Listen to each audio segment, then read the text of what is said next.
Trish L. Gleason, Assistant City Clerk, you are hereby directed to call a special session of the City Council to be held on Tuesday, April 9th, 2026 at 6:30 p.m. in the Historic Federal Building for the purpose of receiving presentations on certain fiscal year 2027 department budgets. Good evening and welcome to a special session of the Dubuque City Council for April 9th, 2026. As a reminder to our participants, you can provide in-person input or virtual audio and written input during tonight's budget presentations. Input options during the live meeting include in-person attendees may approach the podium when the mayor asks if there is any public input for the presentation you would like to speak to. Remote attendees can log into GoToMeeting using the login links, phone numbers, and access code that appears on the broadcast and live stream and posted on the front page of the meeting agenda. This option includes audio input and written chat input. If you are participating via computer, indicate which presentation you would like to speak to in the chat function or note that you would like to speak during the appropriate section. If you are participating via phone, indicate which presentation you would like to speak to during the appropriate section. All comments, whether in person or virtual, must be accompanied by a name and address. Additionally, written public input is accepted by contacting the City Council directly from the city's webpage at www.cityofdubuque.org/councilcontacts and through the City Clerk's office email at ctyclerk@cityofdubuque.org. Attendance at tonight's meeting is as follows. Mayor Kavanaugh. Here. Council members Leindecker. Here. Resnick. Here. Roussel. Here. Sprank. Here. Staver. Here. Wethel. Here.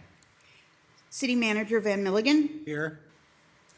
Turn it back to you, All Mayor. right, thank you very much, Trish. Well, welcome, everybody. Thanks for being here tonight. Before we move on to our very first presentation this evening, I want to go through a kind of a process update on some thoughts that I had after the first meeting that we had Tuesday night on these.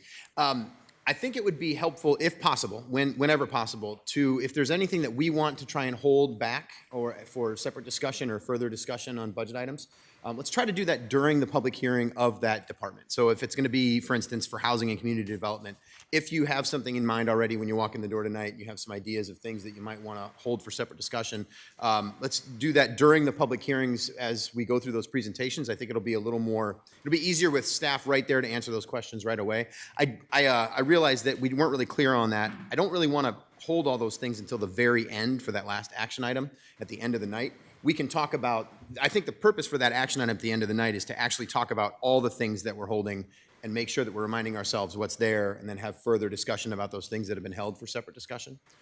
Am I making sense as I'm talking about this? Okay. So if you have something in mind and you want to hold it for that separate discussion and evaluation, we can do that during the department budgets presentations. If you think of it later and you didn't think of it at a time, then fine. You know, bring it up during that action item or at a later public hearing or whatever it might be. So, okay, that was more of a process thing for us up here. So, Maddie, I'll turn it over to you for the Housing and Community Development budget presentation. And welcome to your first Housing and Community Development budget presentation. Thank you. I appreciate that. Good evening, Mayor and City Council. I'm Maddie Haverland, Director of the Housing and Community Development Department, and my team and I are excited to tell you about what we have been up to in fiscal year 26 and what we have planned for fiscal year 27. Our mission is to work in partnership to leverage local, state, and federal funds to create a more viable community by providing safe, affordable housing while expanding economic opportunities for all residents. Our department has 39 full-time employees, which is an increase of 3 over fiscal year 26.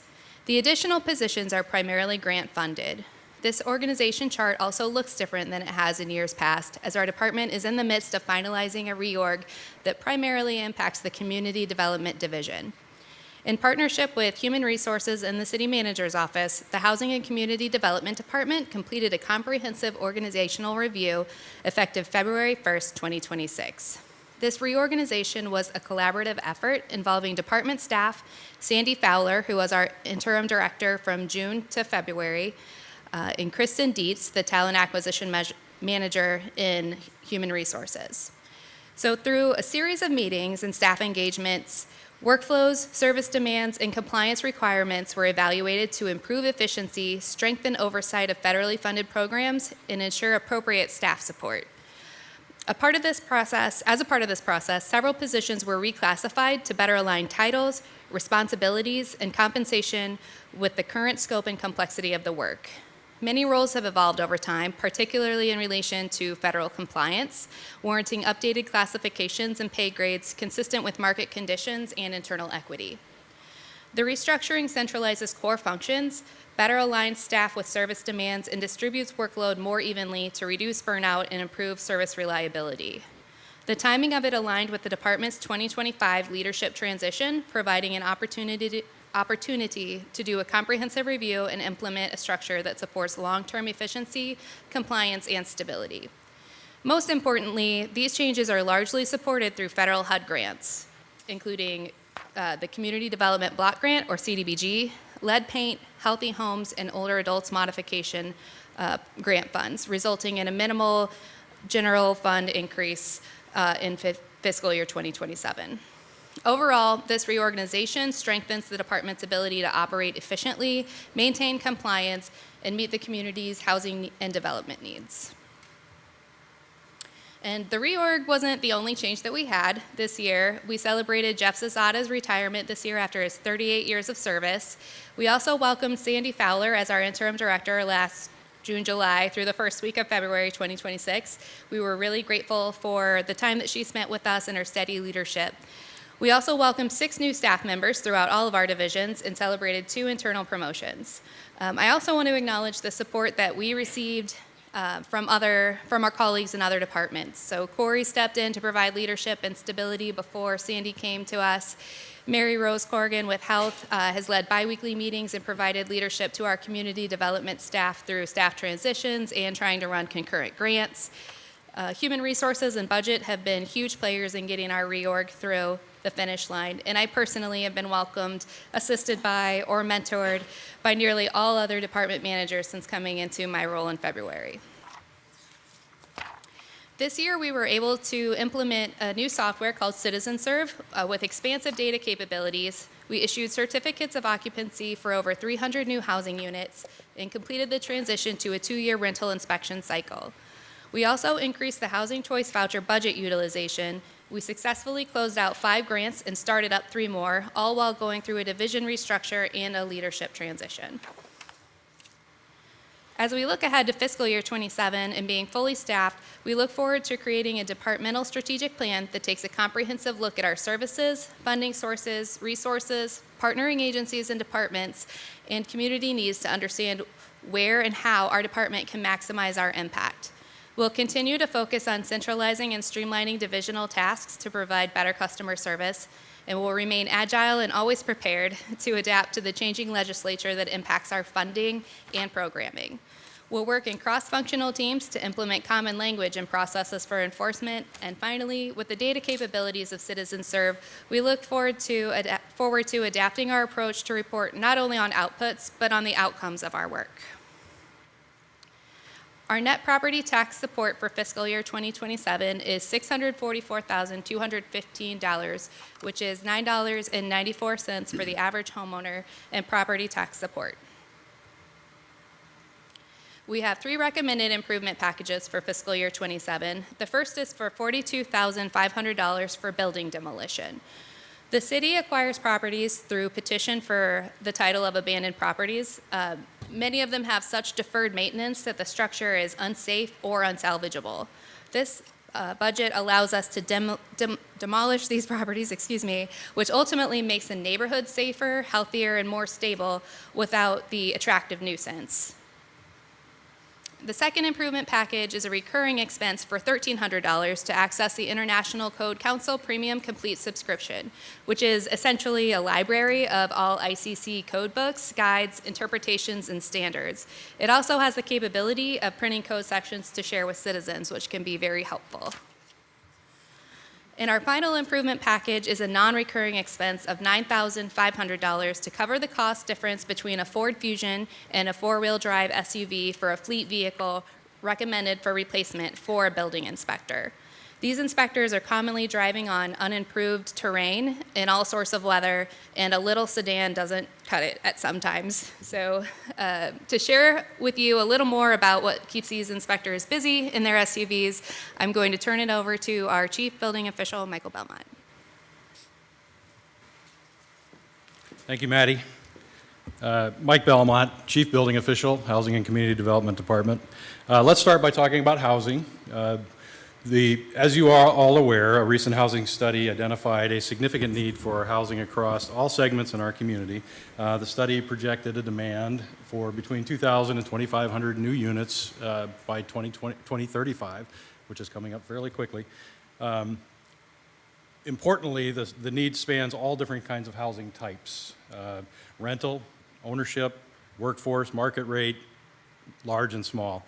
This need reflects the diversity of our residents and workforce. I'm happy to say that the Council's ongoing efforts have played a key role in helping to spark and support this effort. Through strategic policies and targeted incentives, we are seeing meaningful progress towards addressing these needs. On the following slides, I'm going to highlight projects at various stages in the development pipeline. Some are completed and actively leasing. Some are nearing completion or currently under construction. Some are proposed and working through the process. If all of these projects are realized, they account for less than half of the projected need. So there's still some work to be done. For each project, I've included the total number of units, the level of private investment, and if a development agreement is part of the project. All right. The first project is 2000 Radford Road, Emery Apartments. This is a 50-unit low-income housing tax credit project. It was completed in November of 2025 and is currently actively leasing. As you can see on the slide right now, they're 64% leased.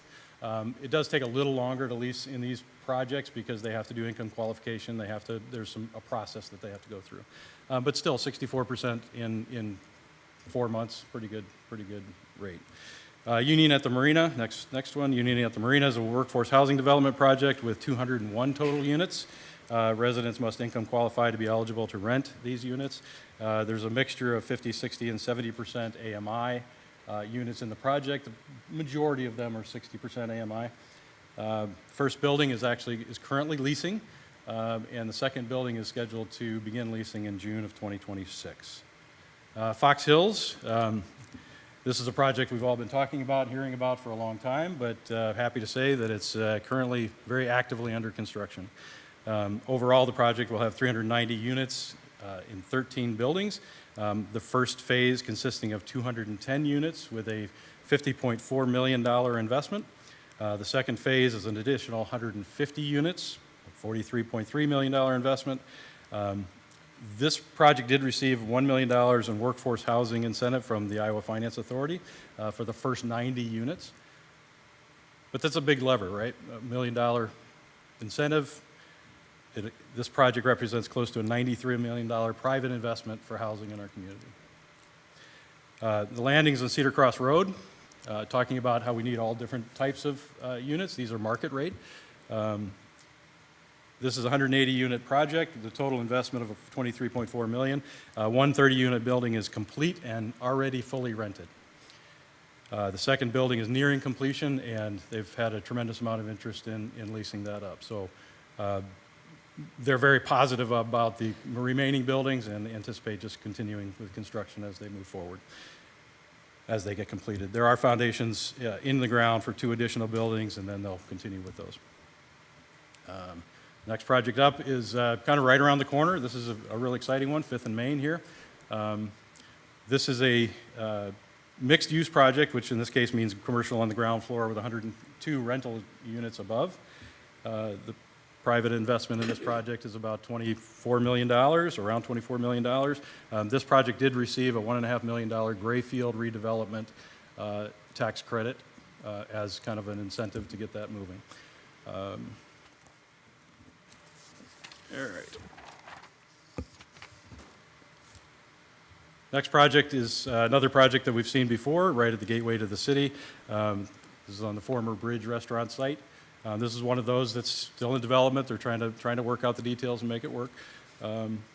We've seen this project before, but I do want to point out that this rendering looks a little different. It's because as they develop it, they realize maybe there's some different needs, and it's evolved to, the rooftop amenity has evolved and expanded to be a proposed event space.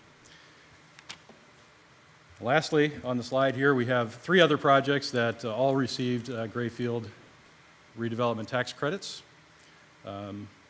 What you're looking at here is projects that have really leveraged tax credits to create a pretty robust private investment. All right, moving on. The Inspection and Construction Services divisions of the Housing and Community Development Department has a few distinct functions, as many of you are aware. In a moment, Ben Potoff, Deputy Code Official, will come up to discuss property maintenance, code compliance, and rental licensing. But first, in the next few slides, I'm going to discuss a major function of ICS, and that is construction, permitting, and inspections. Projects. We have a lot of projects going on right now, but it's an exciting time. Along with a significant number of housing developments we have going on, there's many other projects to talk about. Wanderwood Gardens is well underway with a projected opening date in June of 2026. Tapestry Hotel at the Q Casino is open for business with a few final details to finish up their rooftop restaurant, scheduled to open sometime in May. The amphitheater project is wrapping up their construction with the first concert scheduled on July 4th. The Dubuque Museum of Art is currently putting footings in right across the street for their new campus. Many of these projects will draw visitors from all over, which is great for our local economy, right? These types of projects represent hotel stays, restaurant stays, spending in our community. Also, they're attractive amenities for businesses who are looking to relocate here. Another great project that is currently under construction is the University of Dubuque John and Alice Butler College of Osteopathic Medicine. That project will transform a underutilized downtown building into a state-of-the-art learning facility, which is going to draw students from all over. All right. Housing doesn't just mean big multifamily projects. It also means single-family homes. We had a really strong year when it comes to new single-family housing starts in calendar year 2025. We saw an additional 9 new single-family homes with a slightly lower average per unit cost, which, you know, we're some of the smaller footprints, I think, are driving that. All right, when we look at single-family home in the surrounding area, our growth was outpaced only by Grant County and Dyersville. In calendar year 2025, again, going back a slide, sorry. As you can see in this slide, several surrounding communities saw a fewer number of housing starts. So it's good for us. With the uptake in new housing starts, it's important to note that we still have available lots. We have infill lots. We have subdivisions with available lots. Building permits. Sorry if I sound like I'm rushing. We have a limited time, so we're trying to power through this. Permits. We continue to see strong growth in our community from a construction perspective. FY25 outpaced the 5-year average and eclipsed FY24 by approximately 400 permits. New permitting and inspection software launched in December. This is the rental licensing launched last year, but the construction permitting and inspection software launched in December. Is doing what we expected it to do by increasing the usability, availability, and transparency of our permit processes. In an effort for continual improvement, we continue to engage with contractors to hear their feedback and improve the system, which we're doing constantly. That's one benefit of the system, is we can constantly improve it. As we wrap up FY26, we anticipate continued growth and anticipate ending the fiscal year issuing 5,334 permits, construction-related permits. With that, as promised, I'll bring up Ben Potoff to talk about the next part.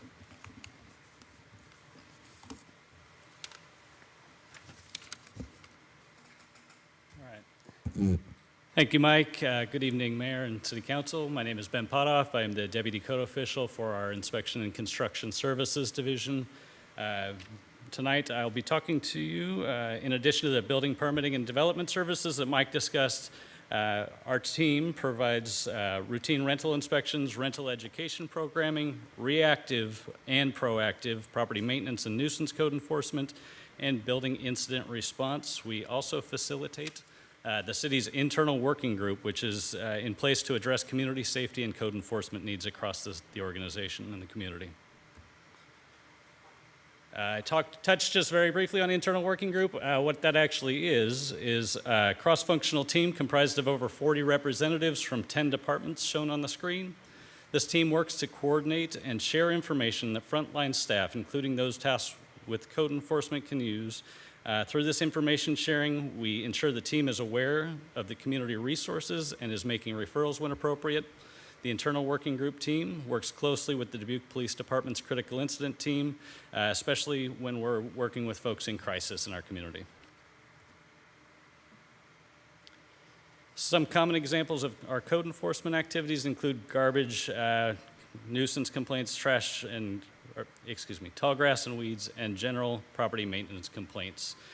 In addition, one of the lesser known things our team does is to follow up on building related incidents, such as when a building is struck by a vehicle or after a structure fire, and even before and after extreme weather events, our team gets involved with those. We follow up to ensure affected buildings are made safe in the short and long term, and we are a point of contact for our residents and building owners or managers, and we assist them in navigating their options for restoration or removal of hazards post-incidents. Our rental licensing and inspection is another core business function we manage in ICS. And as you may recall, in 2025, we launched that Citizen Serve software. We've mentioned that several times. We're very proud of that. It's going very well. And in coordination with that, we were able to launch our 2-year licensing and inspection cycle. So far, that change has been very successful with very few challenges that we haven't been able to overcome. As you can see on the slide, we currently license over 12,000 rental units in approximately 3,600 buildings. And in 2025, the first year of this new licensing and inspections program, we were able to inspect nearly 5,000 units. Additionally, we comfortably met our target of being 90% self-supporting through the fees we generate in that activity. And one condition that I always like to highlight of obtaining a rental license in Dubuque is that the property owner or their agent has to attend our successful rental property management class. That program is hosted by our housing department, myself, in partnership with NICC. And as you might imagine, participants often show up to that class, a full day course, and they're reluctant to be there, usually not real smiley when they come in the mornings. But almost universally, when they leave, they give the training great marks. They find the information to be valuable and relevant to their business. And to date, we've had nearly 2,400 people attend some iteration of that training, including 105 in 2025. And lastly, in addition to our rental licensing program, we also license and inspect vacant buildings. The intent of the licensing program for vacant buildings is to ensure minimum safety and preservation standards are being met, regardless of the occupancy of the structure. And that ensures that vacant buildings do not become a blight on the neighborhood. We inspect these properties at least 4 times a year, including 1 complete interior inspection and then 3 exterior inspections, checking for the security and safety of the property. When a property owner fails to license a vacant building, it's also an indicator that it's been abandoned by that property owner. And that usually leads us into our petition for title process.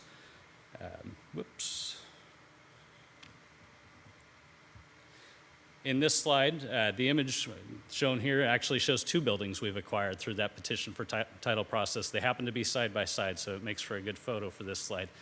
The one on the left, we were able to intervene before it was so structurally deficient that it would have to be taken down. We'll actually be able to restore or rehab that property. I think it will be touched on in some of the later slides that Mary Bridget will talk about. The one on the right, unfortunately, does have some fairly severe structural issues. We anticipate that that one likely will come for a demolition, but that's to be determined yet. And let's see.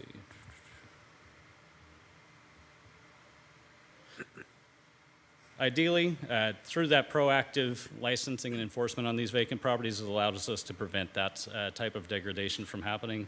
And it hasn't always been that we were able to be proactive in that regard. So I don't know if you remember, but for a while we were bringing a lot of properties in front of you for demolition, and that's not a good look for us. So we're trying to be as proactive as possible.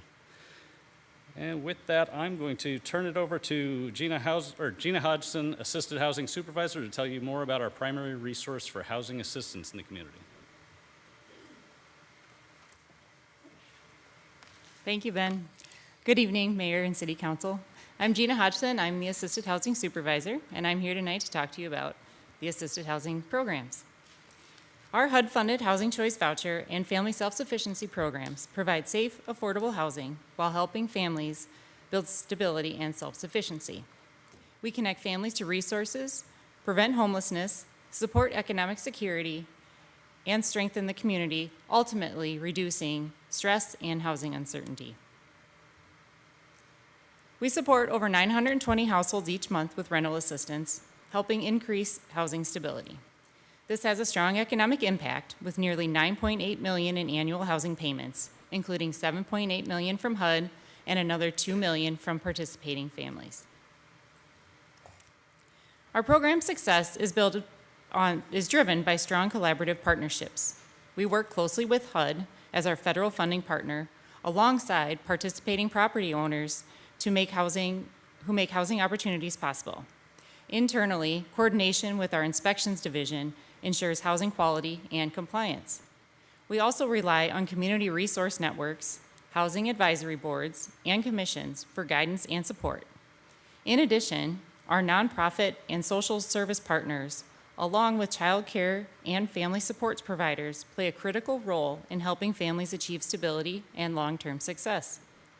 This chart illustrates the voucher distribution. The left column reflects the number of vouchers allocated to our PHA by HUD, while the two columns on the right show actual utilization. As you can see, in FY26, we are serving fewer households on average each month. This is primarily due to higher per unit costs and an increase in port-out activity. Together, these factors explain why HAP expenditures have increased, but even as the total number of assisted households has decreased. We actively manage our budget and HUD funding to ensure effective use, while strategically issuing vouchers based on community needs and market trends. We also review our payment standards to expand housing choice. We have improved access through our online portal, and we provide ongoing education and engagement for both landlords and participants. Our Family Self-Sufficiency Program is available to all HCV participants and helps families work toward long-term independence. It supports goal setting and builds assets through an escrow savings account that participants can access after they successfully complete the program. As you can see, our participants will earn a total of about $149,400 in FY26, which also means that these participants are contributing that same amount out of pocket towards their rent increases that are a result of the work they were putting in towards achieving their goals. This year, we have had 4 participants graduate so far with an average payout of about $8,000 that they can put towards things like education expenses, purchasing a car, or a down payment on a home. Current participants can also request interim disbursements from their escrow account to pay for expenses that are directly related towards achieving their goals. Without that assistance, a financial burden of buying books for school or making a costly vehicle repair could cascade into a series of setbacks. This year, we've dispersed about $14,000 to help participants stay on track towards self-sufficiency through interim escrow disbursements. We are very fortunate in the city to have developers who effectively use available resources to create affordable housing, including the 9% and 4% low income tax credit, which is also called Section 42 housing, which is monitored at the state level. We've been hearing more about that, especially with the new developments coming online that Mike Belmont just told us about. This is a list of the housing developments in the city in which some or all of the units have income eligibility and maximum rent requirements, or, like Ecumenical Tower and Sheridan Village, have their own subsidy contract with HUD. Now I'll invite Mary Bridget to walk you through our community development programs. Thanks, Gina. My name is Mary Bridget Korkendeutsch, and I'm the Community Development Grants Monitor, and I'm here tonight to talk about our community development programs. Our community development programs administer multiple funding streams to create and preserve affordable housing, eliminate home health and safety hazards, increase access to affordable housing, and invest in our community's public facilities. We utilize these funding streams to do this work. That includes Community Development Block Grant, also known as CDBG, Lead and Healthy Homes Grant, Healthy Homes Production Grant, Aging in Place Grant, Local Housing Trust Fund Partnership, and Housing TIF. The first project we want to highlight tonight is the FY26 CDBG project with Crescent Community Health Center for the acquisition of a mobile dental unit. Crescent has leveraged over $234,000, and CDBG funds will be used to provide gap funding to get this project through the finish line. This project is in direct response to persistent barriers community members experience when trying to access oral health care, particularly a lack of transportation and mobility limitations, which disproportionately affect seniors and individuals with disabilities.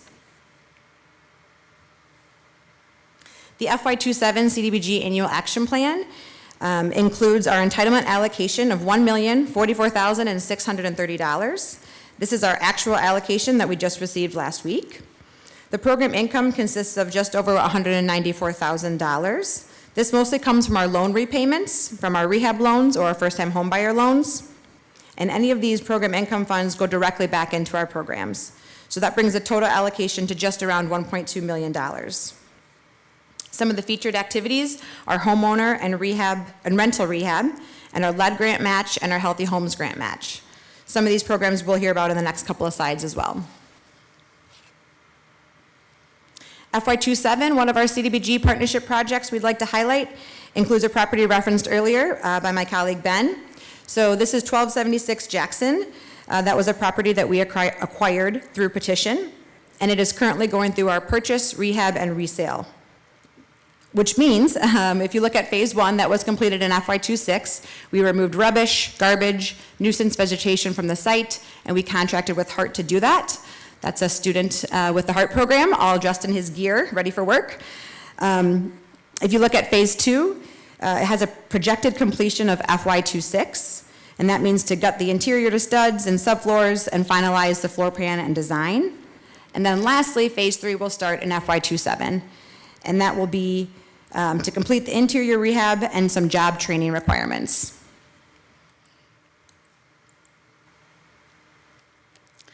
Next, we're going to look at the HUD hazard reduction grants.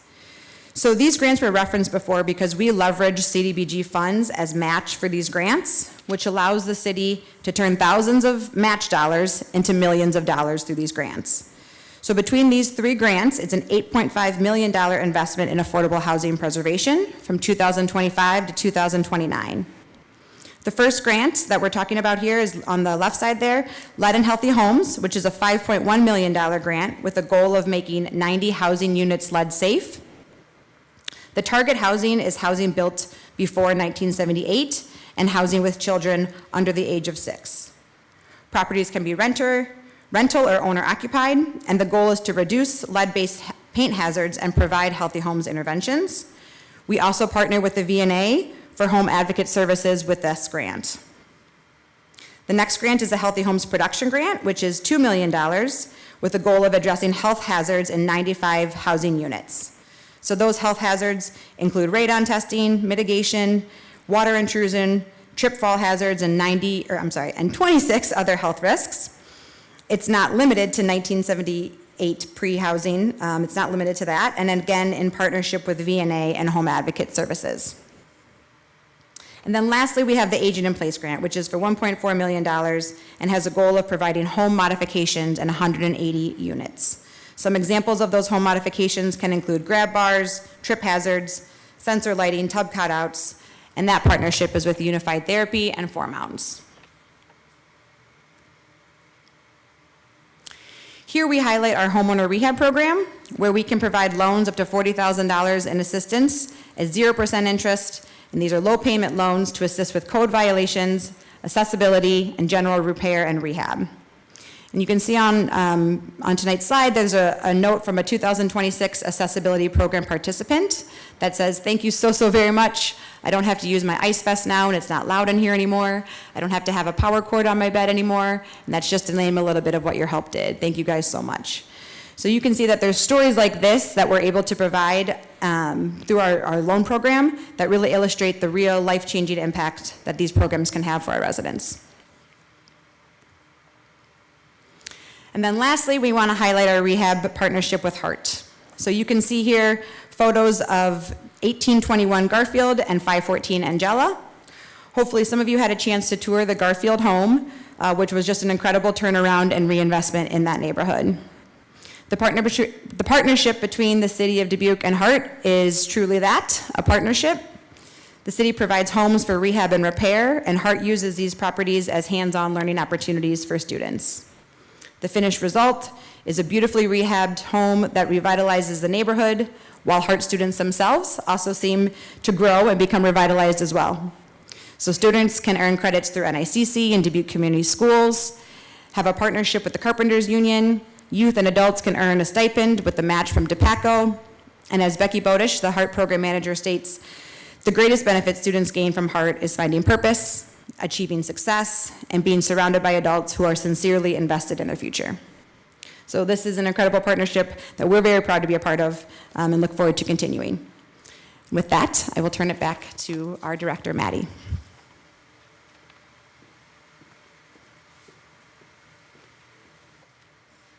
All right, I just want to thank Mary, Bridget, Ben, Mike, and Gina for their incredible leadership in our department and showing true teamwork over the last year and especially over the last couple of months. So to wrap up, our capital improvement projects are primarily grant production related, which contributes to the preservation of affordable housing, stabilizing neighborhoods, and keeping our residents in their homes. We also have $30,000 to assist businesses located in the downtown TIF area with accessibility improvements. While the need for new housing units in our community is well studied and documented, our department is committed to playing an active role in preserving affordable housing stock in our existing neighborhoods. Our home improvement and access CIPs are focused on just this, ensuring that our historic workforce housing is not overlooked or forgotten, and that our residents that live in these homes can make necessary repairs when needed without becoming cost burdened. Partnerships are key to the success of this, with organizations such as Heart and ANI, as well as with our contractors, rental property owners, tenants, and homeowners.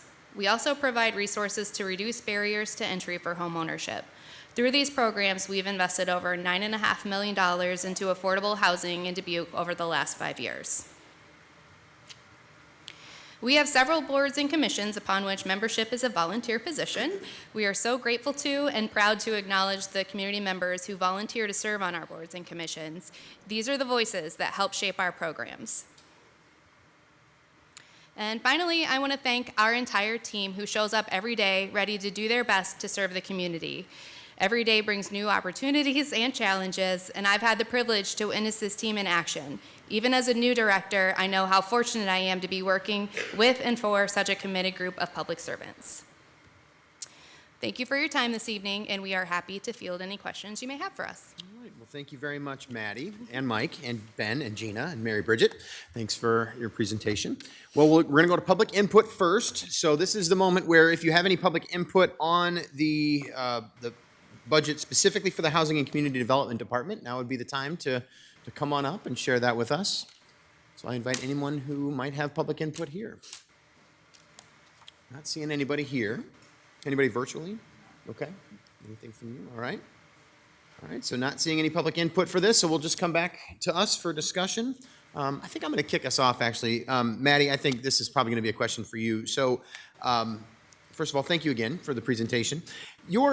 One of the things that I always notice in this department is your property tax asking is actually very low compared to a lot of other departments. Can you describe that for us a little bit? There is a page I know in the policy book or the budget book that we have that kind of highlights this. It's page 14, kind of talks about the different sources of funding. But I was just curious if you could talk a little bit more about, you do a lot. I mean, you just shared a whole bunch with us in a short period of time, which we appreciate. But you're not asking for much in the property tax realm. So how do you pay for it? Like, how do we pay for all that? Thank you for your question, and I will do my best to answer these questions as well as I can, having been here for 2 months and still learning a lot myself. A lot of our programs, when we look at those 3 divisions that we're breaking down into, which are assisted housing, inspection and construction services, and community development, when we look at assisted housing, that's primarily paid for by the HUD grant that we receive for the Housing Choice Voucher. We will always probably have to ask for a little bit of general fund support for that program because the way that HUD allocates their admin expenses is never set to cover 100% of what your expenses will be. So as long as we have that program, we will always likely be asking for a small amount of support to get us to be able to function fully with that program.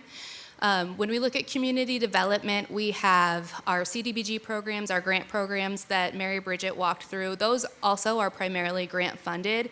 We do, out of that division, also do some work with city-owned properties, purchase of services grants, urban revitalization, some programs that are truly run city-based and not eligible to be paid for by HUD funding. And so we do have some funding that comes from the general fund to cover those activities when our staff are working on them.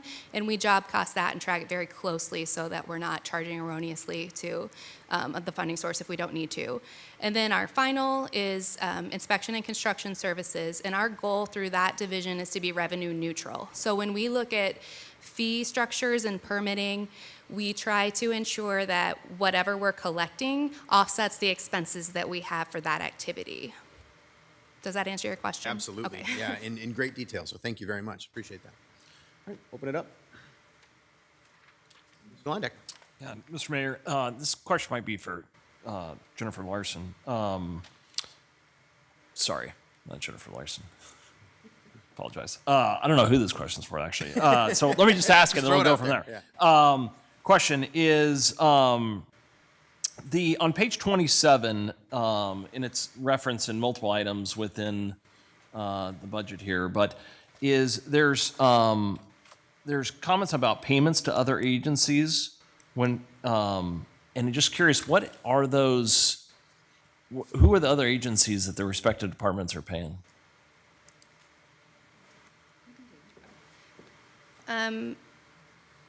Councilmember Leyendecker, are you talking about the, under fiscal year 27, it will be $128,000? Yeah, there's like page 27. Page 27. There's an example of one on there. Okay, yep, I see that there are a couple. So the one under, that's the $128,000 that I referenced, that payment to other agencies is our contracted services that with the partners that we work with in the community. So for example, last year it was, I believe we had partnerships with Four Mounds. Mary Bridget's coming to your. KCAP was. She's coming to help if you want. Okay, thank you. Yeah, she knows. Thanks, Brad. Yeah, you bet. Yeah, I can speak on that. So the partnerships that we have through our contracted services are with HACAP, HART, and CSEI, which is Community Solutions of Eastern Iowa. And then under some of the other funds, you'll see the one that's under Fund 168 for older adult home mods. That's our partnership with Unified Therapy Services. So we contract with them to provide the occupational therapist services that are required for that grant to do the home assessments. Is there a separate breakdown of those listed in the documentation?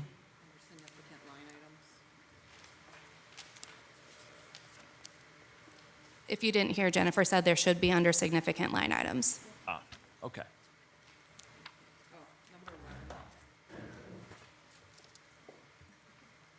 Jennifer Larson, Chief Financial Officer.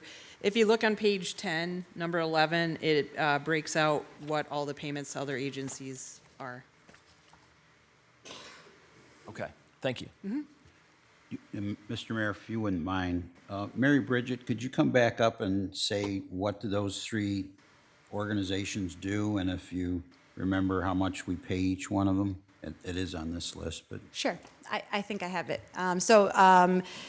The first one I referenced is HACAP, Hawkeye Area Action Agency, and that is for $70,000, and that goes to support the VITA program here in Dubuque.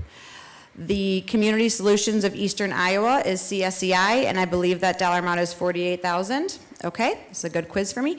And that is, Community Solution of Eastern Iowa is part of ECIA, and we partner with them, our contracted services for the Housing Helpline phone number that is managed through CSEI. And then the last one is for HEART, our Four Mounds, and that is a partnership that I spoke on before with Becky Bodish and running that HEART program with those students. Could you go back to the HACAP one, and what do they support? Yeah, so it's our VITA program here in Dubuque, I believe, is the biggest part of what we support there, and that is for the support with the tax fund. Thank you. Yes, the tax funds program that they support here and run in Dubuque. So where they do people's income taxes for them? Yes. Low-income people? Okay. You good? All right. Yep. Others? Yeah, Mr. Sprang, go ahead. Maddie, question about the older adult home modification program. Going through the budget, I see that there is a bit of cut from the years prior to this year. I'm guessing just we're not getting, I know we were trying very hard to get the word out, we're just not getting people to sign up for it. Is that kind of what's going on? That is not what happened here. What happened actually was, I think in previous years, we were putting too much budget in. So we weren't breaking it down appropriately based on the span of the grant. And so we had too much funding basically per line item for that grant. So it's not actually a reduction, we're right-sizing the budget. Appreciate that. And then follow-up question, does it seem like, I know I'm telling everyone in my neighborhood that I think would qualify for it, but it is income qualified. Is there an option that we could, if we don't seem to be hitting that number, like we could open it up to folks that make just a little bit over the income qualifications, or is that not an option at all? It's not optional with the grant funds that we have. Yeah, they're restricted to under 80% area median income. Gotcha. All right. I appreciate it. Thank you. Mr. Resnick? Just to clarify too, now, if you're not, if you don't qualify, you can still do it and pay the full freight.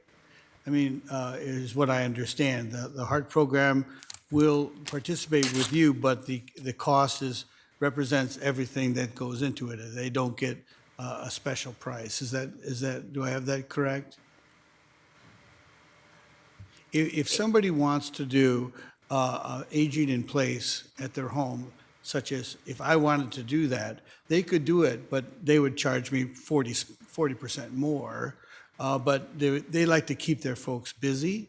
But the grant program helps with those people who income qualify. But I do believe anybody who would like to do that at their home, they can still call the HEART program, and maybe not housing, but call the HEART program, and those folks would love to at least talk to you to see if they have the people, because they do like to have their people learn things and be active. Yes, I agree that they do love to have their students active, and thank you for sharing that information. If someone does contact HEART or Four Mounds directly about that, they do not come through our door. So I wasn't aware of that. Thank you. All right. Other side. Ms. Wethel? Mine, I think, are just more of a general question. I think for Ben, this would probably be the most appropriate question for you. In the past, we have, since I've been on council, had, as you mentioned, properties come before us for demolition that were honestly tragic. And we want to avoid that at all costs. And so I'm curious, based on, this is outside of our budget a little bit, but a good time to review. Are there resources that council could reinforce in the coming year or two that you see as of benefit to the services to move forward quicker to avoid those types of demolitions?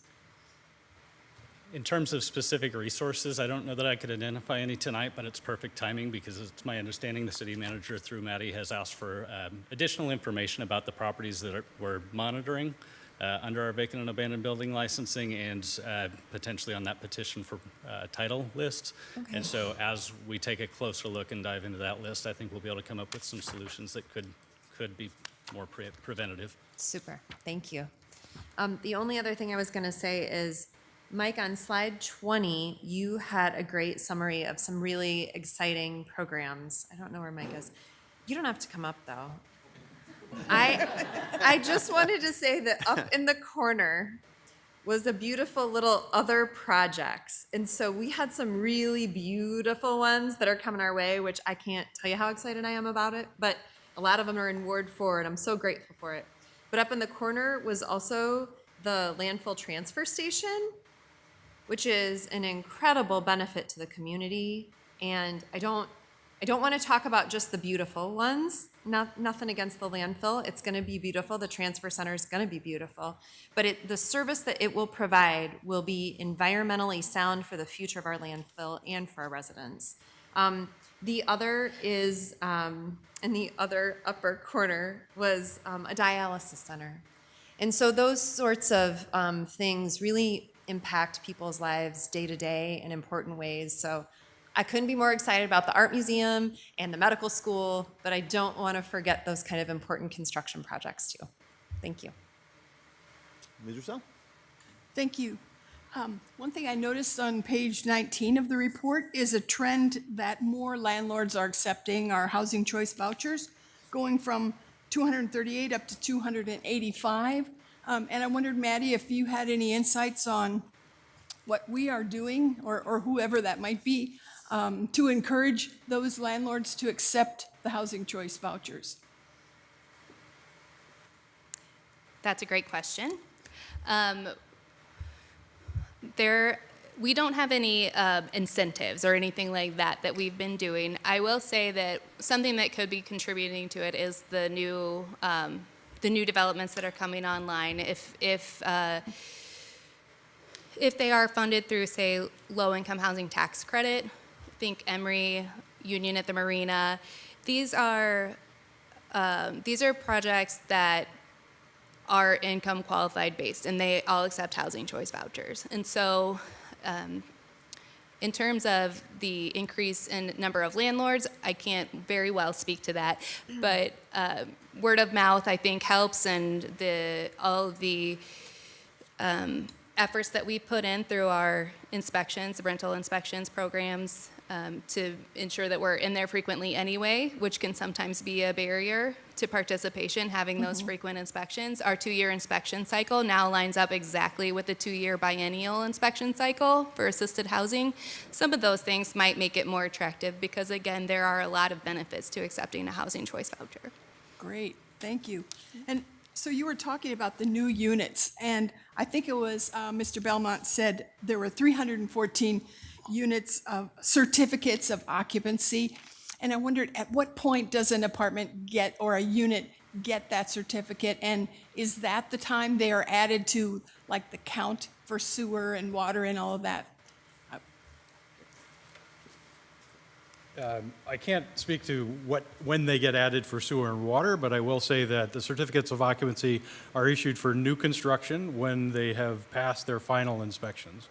Okay. We sometimes issue a temporary certificate of occupancy if there are, oftentimes there are things that need to be completed exterior, seating, sodding, things like that, but the actual building is safe to occupy.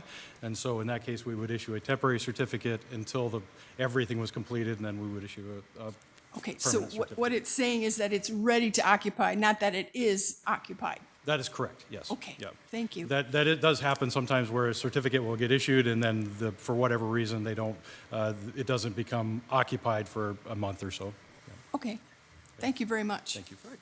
Mr. Staver? Mike, you can stay up here. Of course. I think these are for you. So you listed a whole bunch of units that are hitting the market, and a lot of them look really, really amazing. But you also mentioned a need for an additional 2,500 units. Are you saying that's on top of what you've already have in count here, or that's part of that 2,500? That's part of that 25. And that's based on the housing study that Greater Dubuque Development Oh, this completed. is the same study? It's the same study, yeah. Oh, yeah. okay. I was just referencing that study. Okay. Okay, so, yeah, I thought the Greater Dubuque Development Study was saying around 1,200 That's not accurate, or? It said between 2,000 and 2,500 is what I read, yeah. I think, so I think that was the first study, and that was only the city of Dubuque limits. Then when they did the second study in 2025, that was for the entire county, and that's where it came in, the much higher number. Okay, so the first number was for the city of Dubuque? Right, and at my recollection, it was 1,100 units by 2030, and then that study was 4 years ago, and then the 2025 study, which was for the entire county, I think it was like 2,500, but we can get you that information. Okay, yeah, and if possible, I'd like to get a copy of the second study. I got a copy of the first one. Okay. So are you going to continue to track the, how long it's taking for these units to fill, to see, you know, how, if there's still a need, and how are you going to change your approach if so? If you feel like the need is getting satisfied, and are you tracking that actively, or is you just happen to hear Yeah, through the I grapevine? think Mike's going to respond to that, yeah. Yeah, so actually, the incentive programs were recommended through the Economic Development Department, Jill Connors. So really, it's, we'll just track the number of units being created, and every about quarter, we report to the city council on the number of units. And so at any point in time during one of those quarterly reports, there could be a discussion on the numbers and, you know, the need. And of course, we could always commission a study. The studies were done, purchased by Greater Dubuque Development Corporation, but done by ECIA, the Eastern, or anyway, the Council of Governments. So at any point in time, we could also commission one if we thought we were reaching a point where our incentives maybe shouldn't be offered anymore.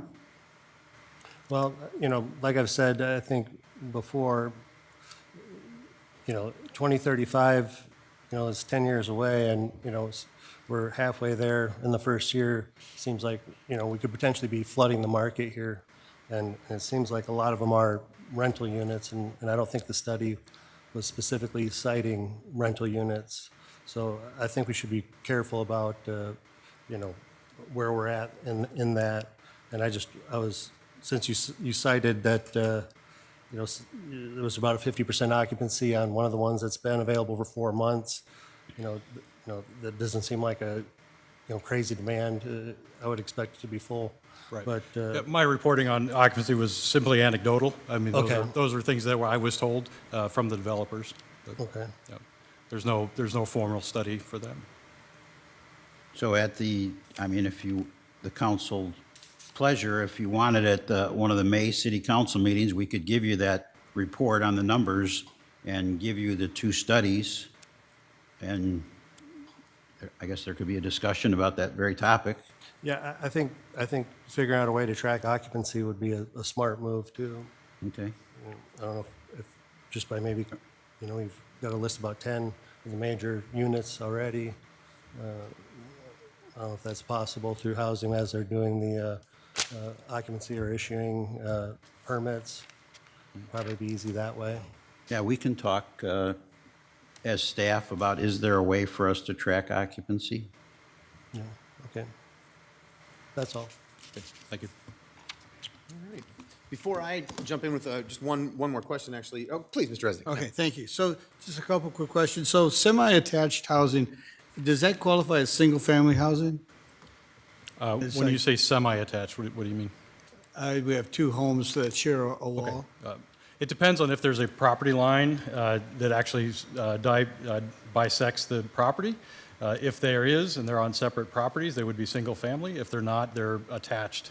They're called attached single-family. That's what the census code is. Okay, so they are different. Okay, Yep. and it seems that we're very grants dependent. You know, we're happy to get so many grants to get your department. And so I looked at the names of the grants people, and thank you very much for all the work getting that. Are these competitive grants or routine, or how would you characterize these grants? Are they everybody crossing their fingers that we get a certain amount or a certain number of grants, or are these things that are, you do the grant, you get the information, if it's done, it gets a certain amount of money, that type of thing? Is there a way to characterize those grants so I'm not worried about, how we're doing? Yes, there is. So for Community Development Block Grant, that's the one that we have about $1.2 million total. That is an entitlement grant is what that's called. So because of our population, we're over 50,000, we are automatically given this grant. We'd still have to submit an annual plan and a report from the previous year to get that. But it's one of HUD's formula grants. You may have heard that term tossed around before. I believe that our assisted housing grant, I'm just going to get confirmation from Gina. Formula? Yeah. Our assisted housing, so our housing choice vouchers, those are also formula grants. There are some, you saw the special vouchers that were up on the screen as well, like the Veteran Supportive Housing, Family Unification Program, which is a special voucher for youth that are aging out of foster care. Those are special that we need to apply for. But again, I think once you're in, you sort of just get your reallocation. The grants that Mary Bridget talked about that are our hazard reduction grants, those are competitive. And they're typically a 3 to 4 year grant cycle. Our Lead and Healthy Homes grant we've had since 1997, with very few breaks in between, which is a blessing and a curse because it means that we have so much pre-78 housing in Dubuque that we have many, many lead hazards to mitigate.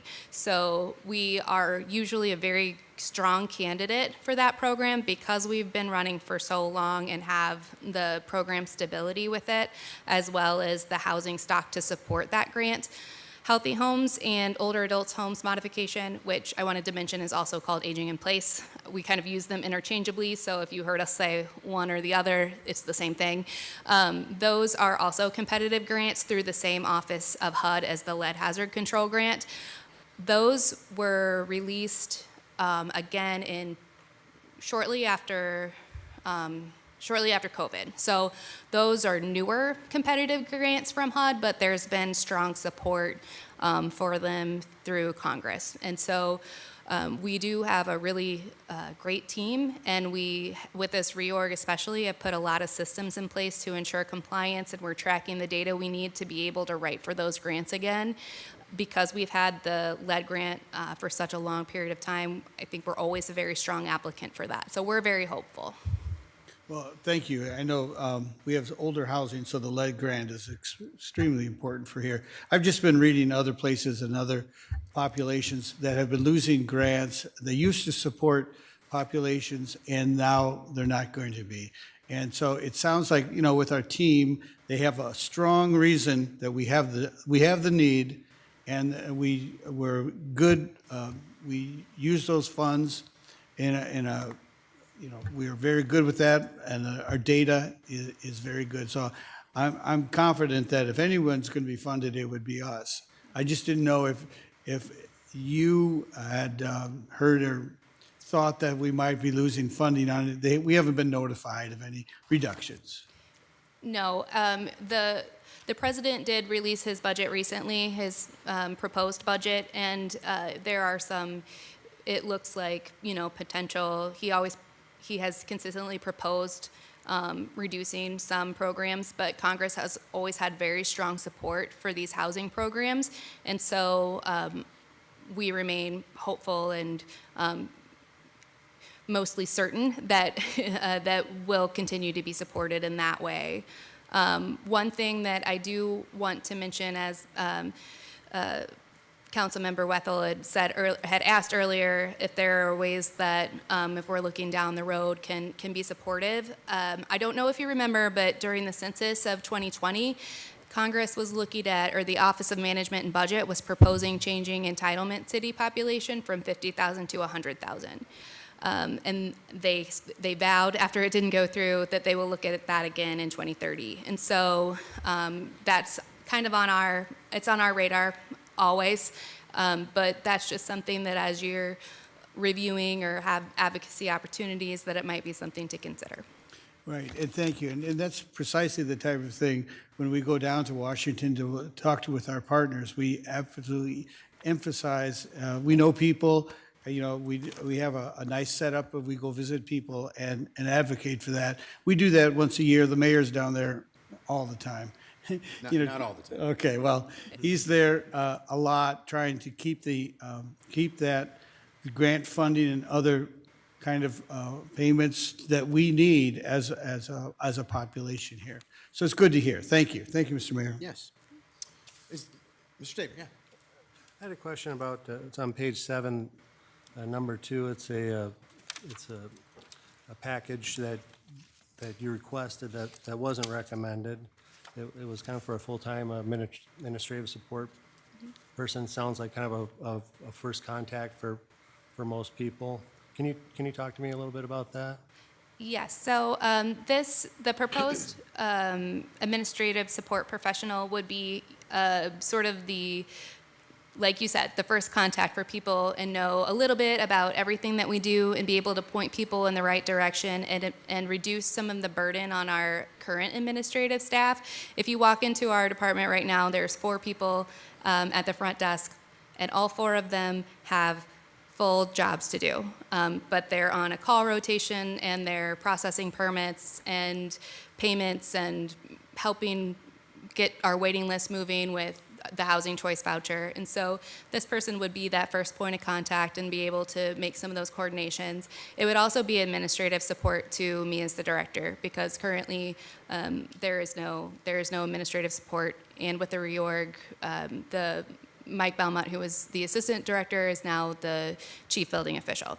So it would be a two-part support for our administrative staff and for me. Okay. All right, yeah, thank you. Thank you. All right, before I go, anything that anybody wants to hold for anything separate going forward at this moment, at least? I'd ask before we move on. Okay, then Maddie, my only question has to do with housing choice vouchers. I want to talk about lease ups and port outs real quick. So we in the past have had some trouble leasing up on those housing choice vouchers, meaning that we couldn't, people would have a voucher in hand and couldn't find a place to live with that voucher. Are we still in that situation, or did I hear that we're increasing housing access enough that we might be working our way out of that situation? Gina, it looks like she's ready to stand up, so she's coming to help you maybe. I'm gonna give it my best shot, and she can come correct me if I'm not correct. So we actually have not been able to lease or release vouchers for a while because we're fully at our financial capacity to pay for vouchers. Okay. And so I don't think that we have any hard data on it because of that, but I do believe that the new units coming online, them accepting vouchers, is going to be very helpful because it just provides so many more choices for units, and they're easier to find.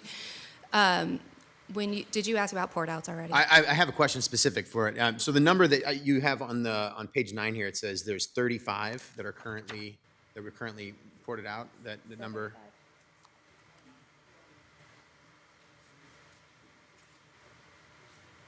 Okay, there's 50 currently that are being. 50 currently. Yep. Okay.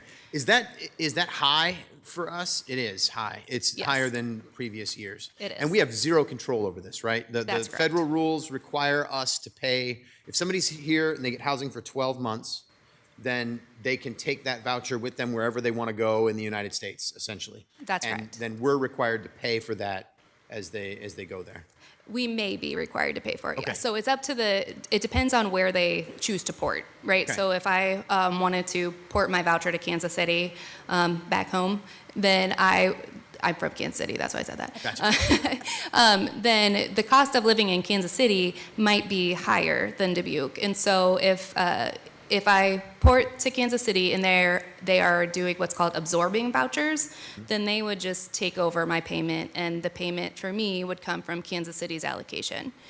If they're billing, then they would issue me a voucher, but they would bill back to Dubuque for the price of my rental unit now in Kansas City, which may be 2 or 3 times more expensive than the same unit or comparable unit in Dubuque. And on top of that, we're also paying an administrative fee per voucher. For how long? Indefinitely until they decide to absorb. Really? Yes. it seems like that rule doesn't seem to make much sense. Is that, do other cities struggle with the same type of thing? I believe they do, and while it doesn't make sense from a number standpoint, especially as an advocate for our community, the intent of the housing choice voucher is to give exactly that, housing choice. Yep. And so the impact on our community is that we have less money to provide vouchers within our jurisdiction. The person who received the voucher still has housing choice, and it is a national benefit. Sure. And I can understand that, and I appreciate it too, but I also think that the federal government should pay for it then. It seems strange that you're making local governments with very limited funds pay for this. And I know it's been going on for years and years and years, and I've probably talked about it at every other budget hearing that we've had with you guys, but it just seems like one of those, I don't know, for some reason I'm on an unfunded mandate kind of kick lately talking about these things, and that seems like one of those. But thank you for that answer. Okay. All right. Well, thank you very much for this presentation. We really appreciate all the great information and answers to the questions. So thank you. Thank you. We All right. appreciate your support. We will move on to the second hearing of the night, which is the planning department. So we will let that switch over take place, and we'll hear from Wally when he's ready.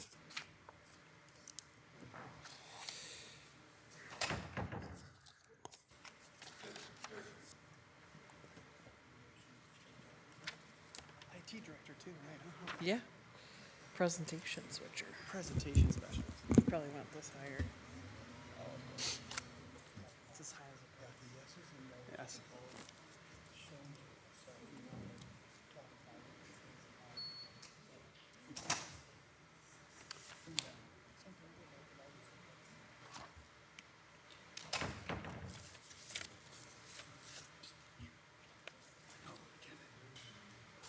We are ready when you are, Wally. Oh, okay. Yeah, go for it. All right.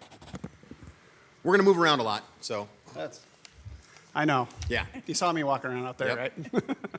right? Good evening, Mayor and City Council. Wally Wernmott, Planning Services Director. I'm just excited to be here to talk about the budget with our Planning Services Department. I have a great bunch of individuals that work in our office. Unfortunately, none of them are here because they are helping out Temwa at City Life right now out at our 911 center located out on the west side. And I'm so jealous because I love participating in city life and intermingling with our residents. Our mission in the Planning Services Department is to provide friendly, knowledgeable, and professional city planning, historic preservation, and development services to ensure a viable and livable Dubuque. This is our current departmental organizational chart. We have three major activities: that development services, city planning, and historic preservation, in which we have breakdowns with regards to different planners and zoning enforcement officers and admin that help assist each one of those activities.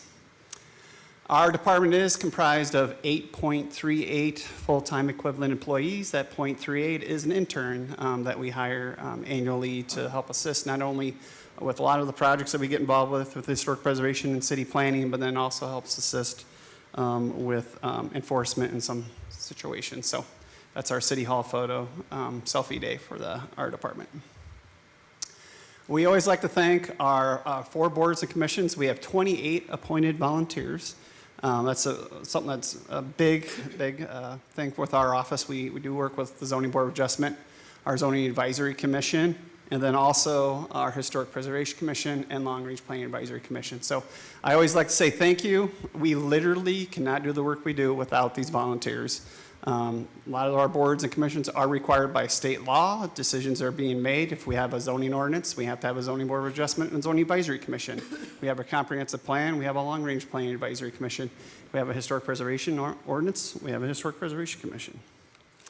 So we'd like to thank some of those members. Jonathan McCoy has decided after 12 years of the zoning board of adjustment, he's ready for retirement. So we'd like to thank Jonathan for his many years of service with the Zoning Board of Adjustment, and then Cliff Conrad, who served 3 years on our Long Range Planning Advisory Commission. Not only do we have those boards and commissions, but we do have some design review committees, specifically for some special development areas located in the Port of Dubuque and our Chaplain Schmidt Island. Those are made of city staff and then also some community partners, Greater Dubuque Development Corporation, Visitors Convention Bureau, some others, Travel Dubuque, Dubuque Main Street. There's members that make up these design review committees for these special purpose areas. So with the city planning activity in our office, we help provide support to long-range planning. We engage the community to develop partnerships and implement our Imagine Dubuque plan, which is our comprehensive plan. And then also annexation study. We have over 4,000 acres for potential growth around our community. We have 171 pre-annexation agreements that are signed that encompass 4,089 acres. They have agreed to voluntarily annex into our community at their option or the city's option whenever that decision is made. Also, they work on development and implementation and amendments to the comprehensive plan. They review and provide recommendations on new urban revitalization districts that involve tax abatements, new urban renewal districts that gets involved with tax increment financing, all the new city plans. So you have the Parks and Rec Master Plan that came through, and then like we had a Chaplain Schmidt Island Development Plan. Any master plan that is being reviewed goes through our Long Range Planning Advisory Commission for review with compliance with the Imagine Dubuque Comprehensive Plan.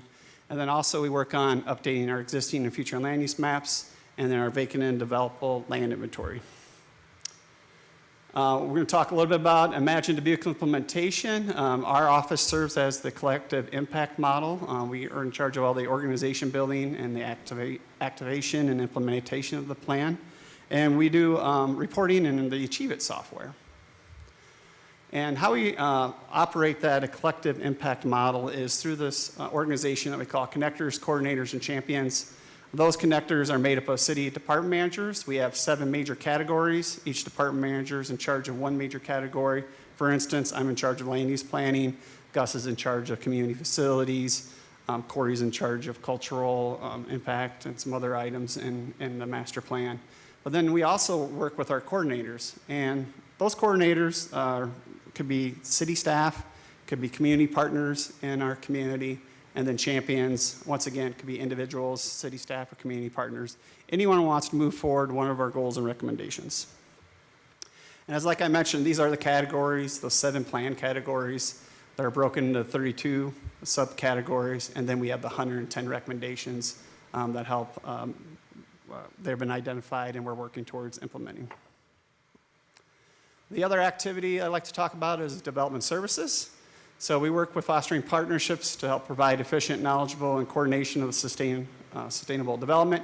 They provide staff to our Zoning Board of Adjustment and Zoning Advisory Commission, and then they facilitate and coordinate the development review team, which you hear me talk about quite a bit when I'm up here for the rezonings and everything else. So a couple pictures here. We have the Charlotte's Coffee House on Cedar Cross Road and the Wanderwood Gardens. That's super excited to wait for that to open to the public.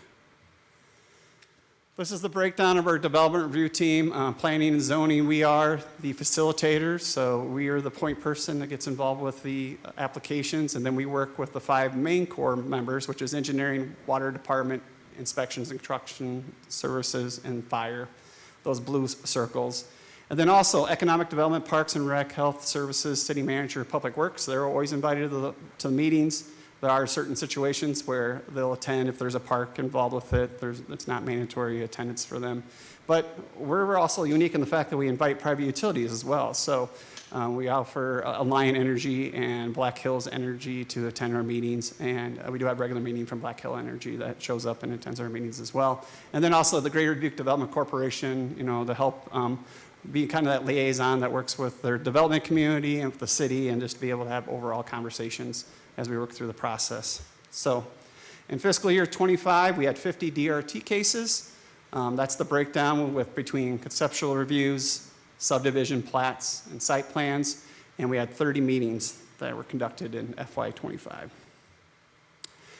Here's a chart that just kind of talks about approved development by the square footage, and this is just commercial, industrial, and institution. So when you look at that number there in fiscal year 2025, how can we say that number is so low when you're hearing from Mike Belmont that our building permit records are high? Well, this is probably not the best way to track approved development that goes before the development review team. So for instance, in FY23, we actually had 36 approved site plans. FY24, we had 34, and then in 25, we actually had 44. So when we think about development that's going through the development review team, we had 3 parks. There's no acreage, or I shouldn't say acreage. square footage, because there's no buildings, right? The Iowa Amphitheater, there's no acreage there, but we also have larger projects that come through, like the Key Hotel, or Simmons Development on the west end, or the University of Dubuque is an adaptive reuse of an existing building that we help track. But what we have had a lot of is residential development approvals. So here's some images. Mike Belmont went over those earlier. I'm not going to go into great detail on those. But I do give an update to you regularly about creating housing opportunities. This is actually updated as of today. We have up to 2,522 total lots or units that are either in some stage of review or approval or construction. Actually, 609 units are actually constructed already or in operation. Mike mentioned all the ones that are ready to go online with regards to the Union at the Marina, Fox Hills Development, Emory Apartments, and several others, Habitat for Humanity as well, with regards to that. So those are things that we track. I was listening to the previous conversation, and there was a housing study that was done by ECIA. It was 1,100 units by 2030. That's the first housing study. The second housing study that was done, it was more looked at as the county as a whole for 2,500 units. So those are things that we're definitely looking at and tracking. So at this point, I'm going to have Eric in the back. He's going to switch on a video just to kind of provide a video of the aerial flybys of some of these larger scale developments that are happening. So.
Thanks, Eric. That's a great video. Our public communications office does a great job with all those, and we're looking forward to a new recent update here coming soon with regards to all the development that's happening in the city of Dubuque.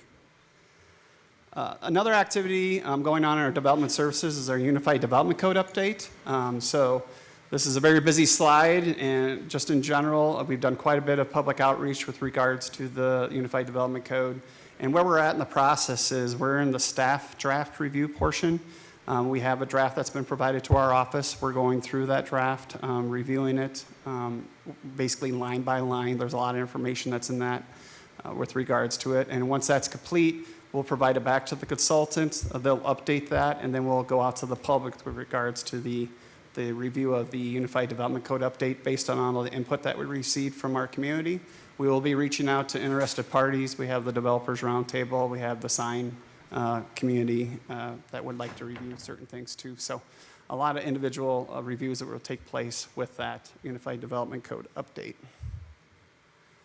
We do track quite a bit of our work with our boards and commissions. So this is our Zoning Advisory Commission with our breakdown of all the cases that we've done in fiscal year 25.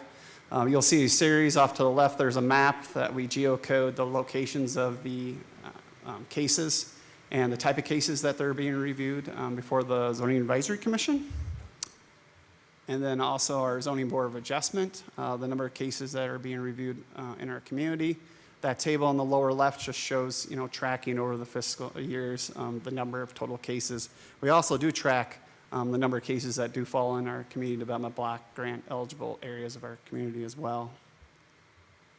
And our zoning enforcement officer, Charlie Miller, is a very busy gentleman. He goes out and enforces our zoning ordinance codes. throughout our community. And in FY25, he's done 326 cases. Primarily, you'll see the bulk of his cases involved improper vehicle storage. That we have requirements for licensed and operable vehicles. They have to be on a paved pad. They can't be parked for a certain period of time, and quite a few different regulations that are associated with that. So we'll step into the historic preservation activity. Our department supports our Historic Preservation Commission with regards to helping manage the agendas and running the meetings and helping track and provide that information to the 9 Historic Preservation Commission members that we have. We conduct research and planning and preservation projects. We apply for grants. We help draft ordinances. We facilitate the Section 106 process with the state of Iowa for housing rehabilitation projects. So, you're asking Maddie with regards to all the federal funding that she receives for all the projects she gets involved with. All those have to go through a federally mandated Section 106 review, and our office helps provide that. And we're super excited that we have a programmatic agreement with the state of Iowa. We're one of the only community development block grant communities in the state of Iowa that the SHPO has allowed us to do our own in-house Section 106 review work, which cuts down on the review time process and allows us to do that in-house. We do have to send stuff on to the State Historic Preservation Office, but that saves about 30 days in that review process by having us to be able to do that in-house.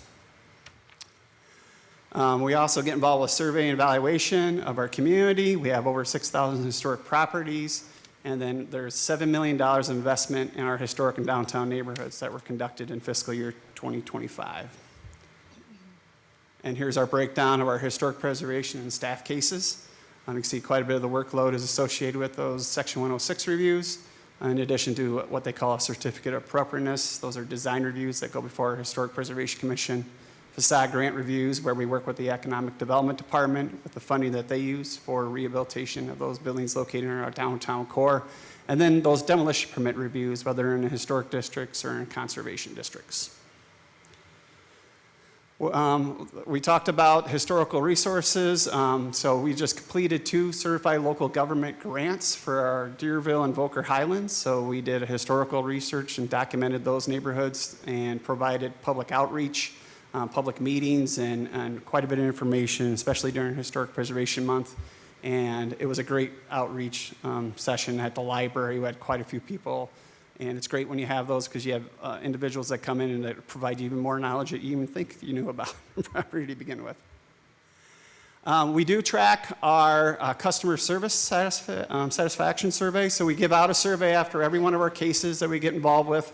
We provide that to them, and we do get responses that come back with regards to how we're doing. So that's something we always track. We're a very friendly bunch of group, so, and we got 100% on that, right? So, but the other thing is, I always like to look at the comments, and it talks individually about how great our staff is doing, how they truly understand the process, and how we're making a difference in a lot of these residents' lives and property owners, and just how we go about helping them through the process. Because a lot of times people don't even know zoning exists, and we help them, guide them through that process.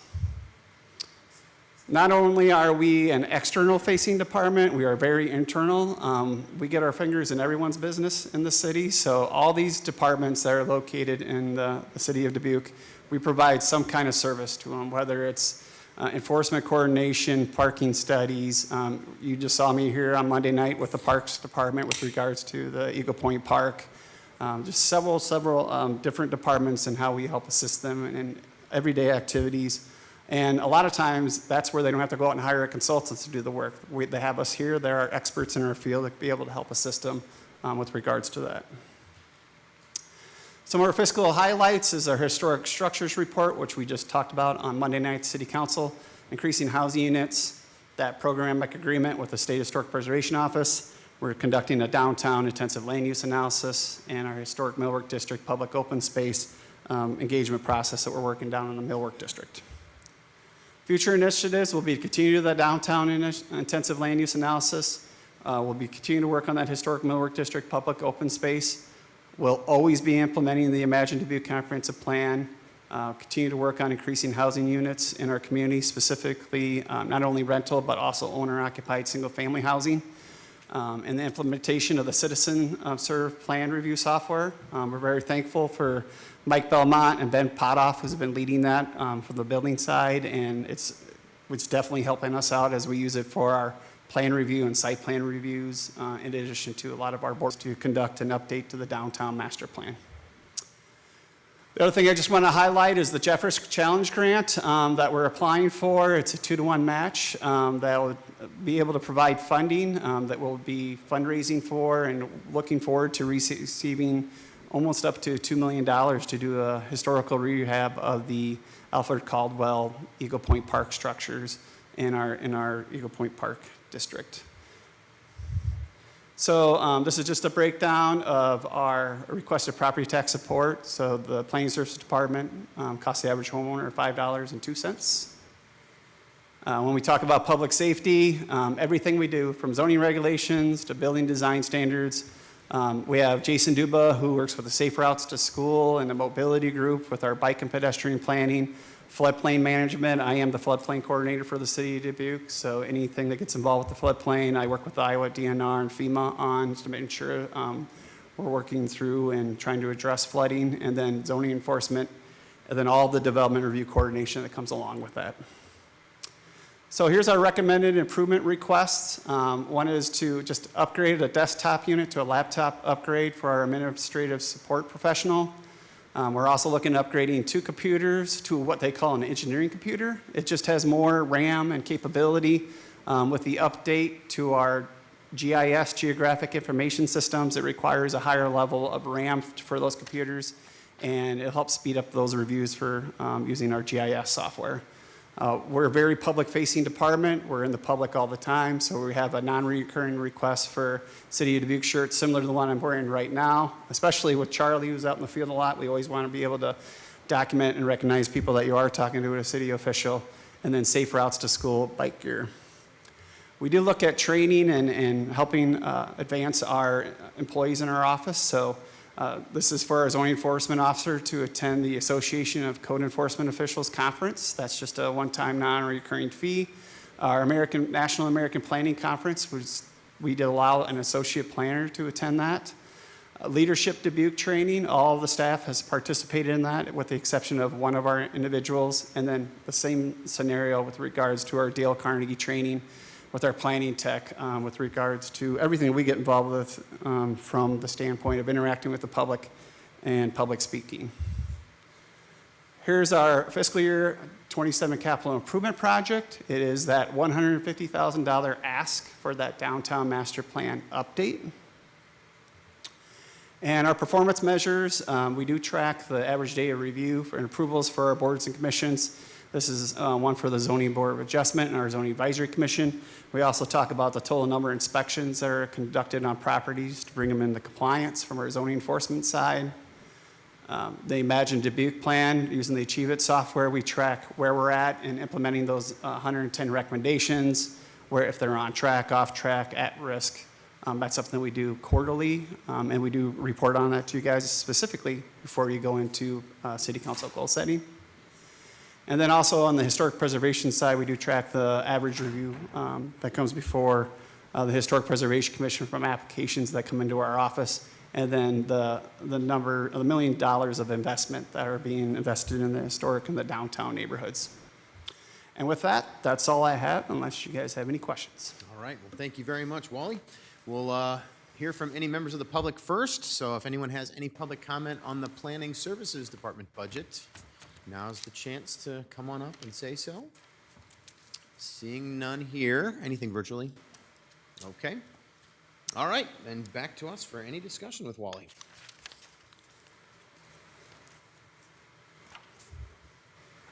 Not everybody at the same time, though. Do we have any questions?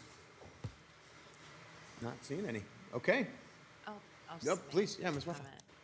So, first of all, I just think your team touches so many other departments. I want to acknowledge you for that and your work. I think that it's been recognized. Not only do we have, I think, the only department in Iowa that has been granted its own ability to approve, I'm sorry, I can't remember the, Program agreement, section 106. yeah, that. So I think that your department continues to exceed expectations, and the caliber of your employees is extraordinary. So thank you to all of them. Our country has a housing shortage. Our city has a housing shortage. I work in healthcare, and we work on data and best practice. Since I started on council in April of 2022, I have been shown and heard only the fact that we have a shortage of housing. I have heard it from my patients. I have heard it from my constituents. I have heard it from employers. I have heard it from agencies that serve people that have less, that need housing. We have people that sleep on their families' couches because they cannot afford housing and they cannot find a unit that fits their needs. We have seniors who cannot find an appropriate place to live that is accessible to them for their financial needs so that they can stay in a space that is comfortable for them and accessible for them. And so I just want to be crystal clear. I want you to keep pushing. I want you to keep working and providing the excellent service that you do, because we've got a big road ahead of us, and I can't wait to keep at it. So, thank you. Thank you.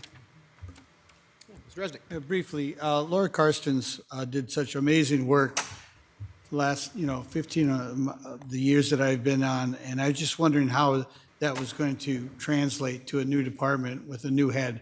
You're doing wonderfully, and I think that her modeling and you watching her and helping her, and then you're modeling for others, I've always been excited about the work that the planning services does. And it's amazing all you've done, and you've done some new work with the DRT and reaching out and really getting a sticky job and getting it done and getting people involved, getting their opinions, getting them serviced, getting their questions answered. So many great things, and I really appreciate your flexibility and your just. And I just see this going on in the future, the way you guys work together and your leadership. So I just wanted to thank you for that. Thank you, Mr. Mayor. Thank you. Yeah, Ms. Purcell. I just want to say thank you for your department. But what's really outstanding, I think, is the way you work with others. It's such a small department, and yet your tentacles go out to so many other departments and all these citizen boards that are so important to what we do here at this table, and all that important work that they do with your help that comes to us. So I just want to thank you for your expertise in working with others. So keep it up. Thanks. All right. Seeing no further comments or questions here, nothing to be held separately or anything like that. Wally, thank you very much for this. I think one of the reasons that we're probably not having many questions is because you're here all the time. I mean, we see you potentially more than many other departments, and we get a lot of answers to the questions that we do have, and you're very clear in providing all that to us on a regular basis, you and your staff. So thank you for everything you're doing, and thanks for the presentation tonight. Yep. Thanks for everything you guys do. Thank you. All right, we are on to number 3, Economic Development Department. So we'll get switched over here.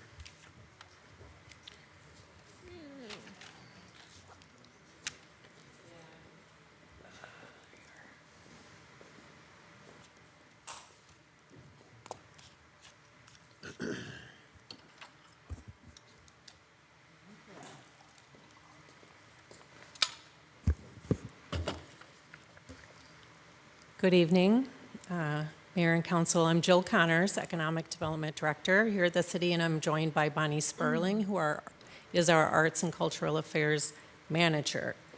Tonight I'll walk you through our FY27 budget, focusing on how we strengthen Dubuque's economy, housing, and tax base. Our mission is to advance economic and social health through partnerships. And you'll see some of our partners sitting here in chambers with us tonight.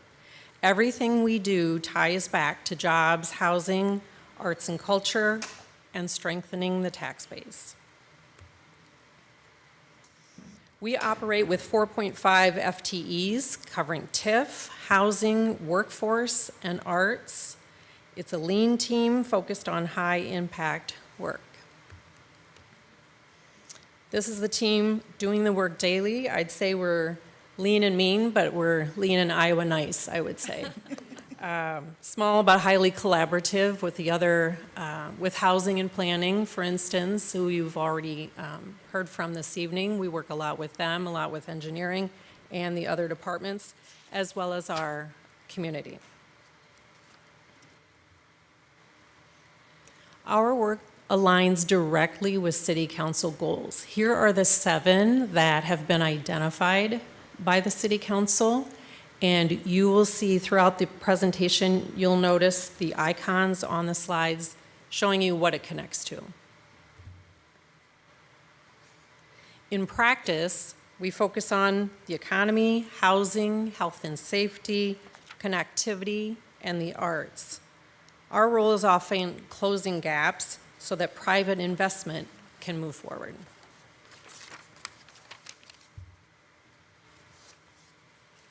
Our request for the budget equals about $23 per household annually to support citywide economic growth and housing.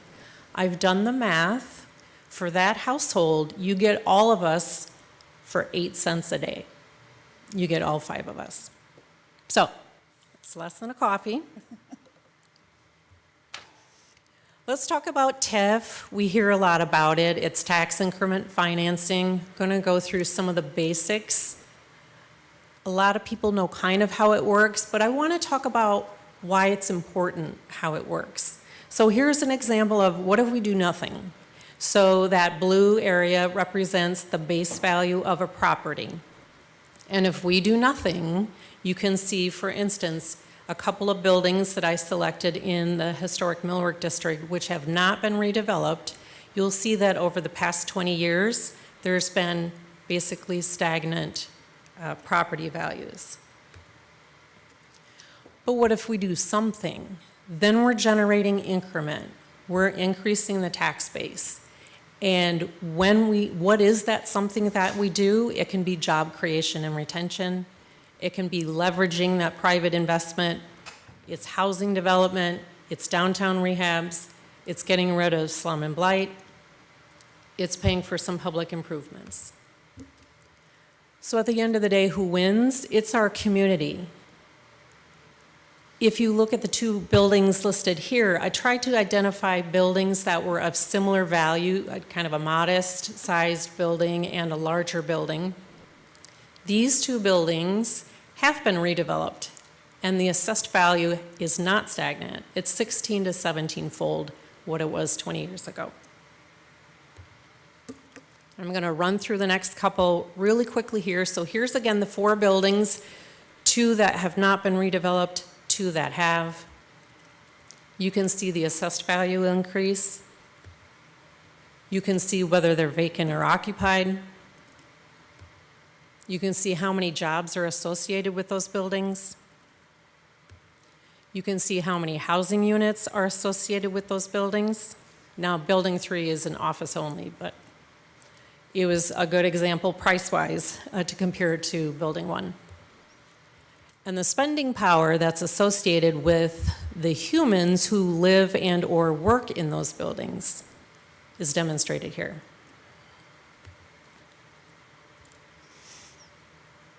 So TIF is a key tool, and without action, those property values stagnate. With targeted investment, we see the major increase in all of those categories that we just saw. Jobs, spending power, taxable value, et cetera. Now, historically, $1 of public investment through our incentives has been leveraging $7.50 in private investment. If you look over the past, how many years is that? 30. 30 years, we've done 137 TIF projects, and for $156 million of city investment, we've seen $1.17 billion from the private side, plus jobs. In the past year alone, we've executed 15 development agreements. That's a lot. We've been very busy this past year. 15 development agreements leveraging $68 million in private investment, creating jobs, and creating over 300 new residential units in various parts of the community. We focus on key districts throughout the community, so it goes as far north, as Kerper Boulevard, down south to the Technology Park, out west in the Industrial Park, and a lot of different areas of the downtown that you'll see identified on this map. One of Council's top priorities has been the revitalization of Central Avenue. Here's just one example of some of the changes that we've seen. In the past year alone, we've executed 6 new development agreements along Central Avenue, which is creating 10 new commercial storefronts, 52 new apartments, and we've had 11 agreements total since 2022 in that corridor. The example here is what happens with the grant programs that we administer. The impact shown in this example here shows removing inappropriate coverings to showcase the intended beauty of our historic buildings.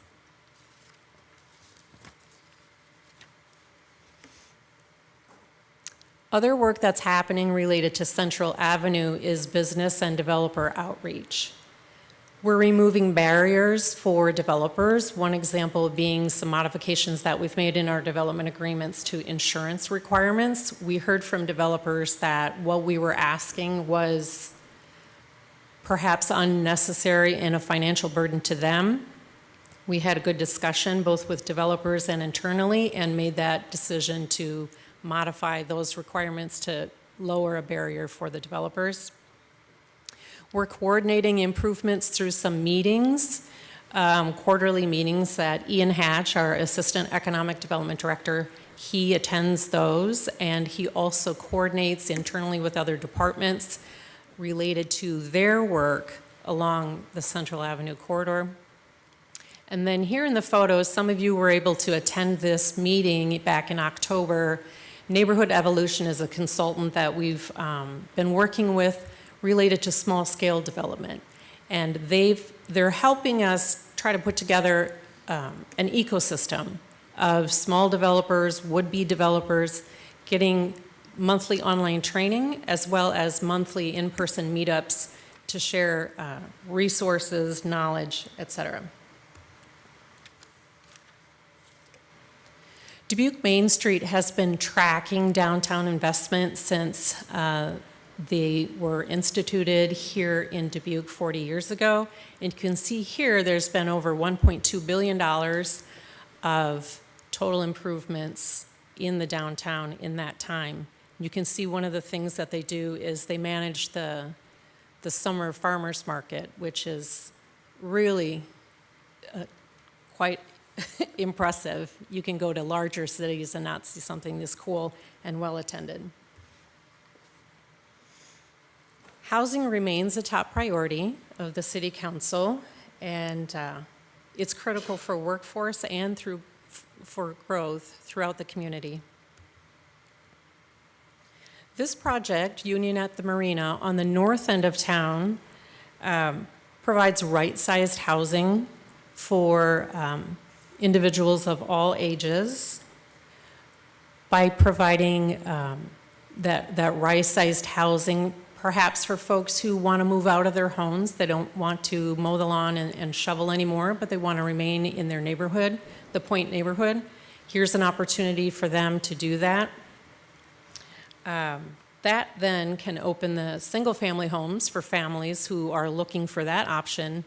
And of course, this aligns with the City Council's housing strategy.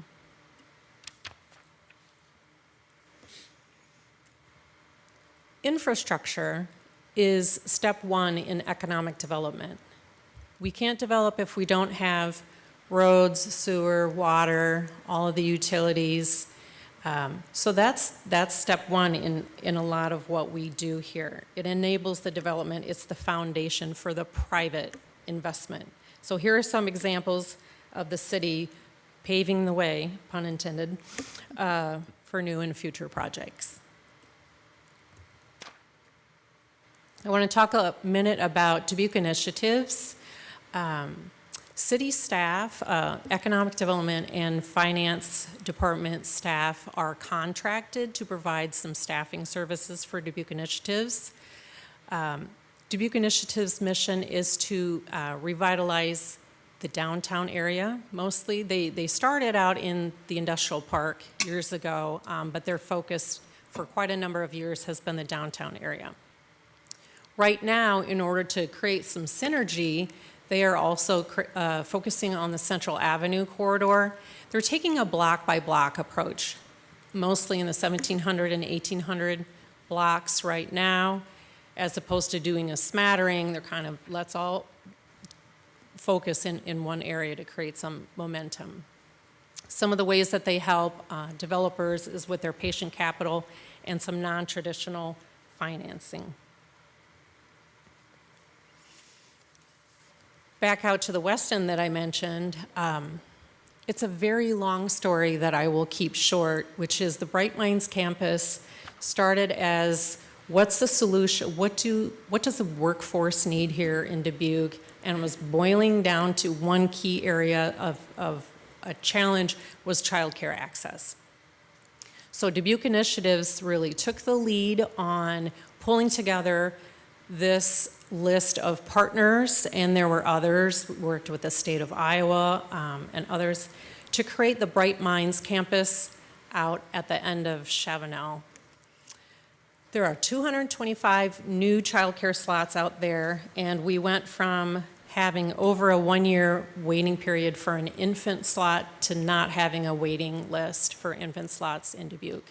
And we've been held up as a state and a national model. I was invited to Salt Lake City a few months ago by the National League of Cities to talk about how we partnered with all these different entities to take care of our childcare issue here.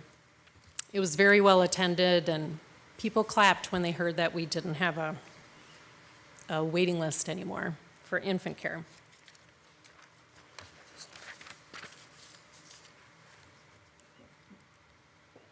Opportunity Dubuque is another workforce program. It's funded in part through funds from our department, and it's run by NICC. They have certificate programs in a variety of different fields. There have been nearly 5,000 learners enrolled in the program over the past 15 years. You can see a cohort here of their CNA program.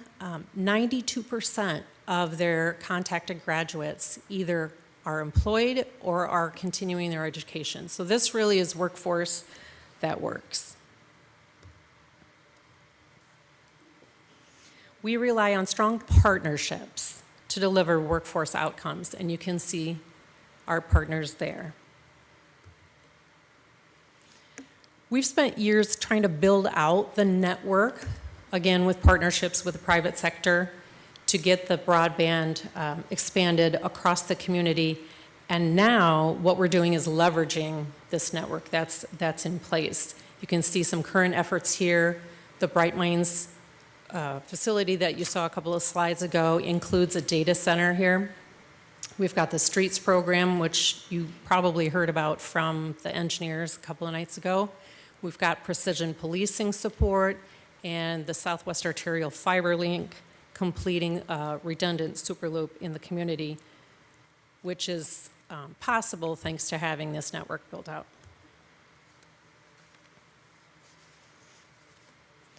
When you think about safety and how does economic development impact safety? Well, studies show that density and activity improve safety. So economic development contributes directly, such as through our downtown redevelopment grants and TIF incentives. You can see here the Mary Millwork Market at Christmas time and all of the activity that's happening there.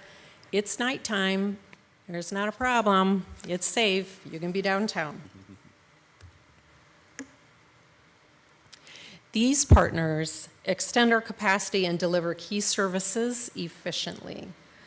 You'll notice there are no increases this year. only a decrease for Travel Dubuque, and that's based on actual hotel motel receipts. The remaining organizations are holding steady at prior year funding levels. I'm going to ask Bonnie Sperling to come up and share with you some updates about arts and cultural affairs.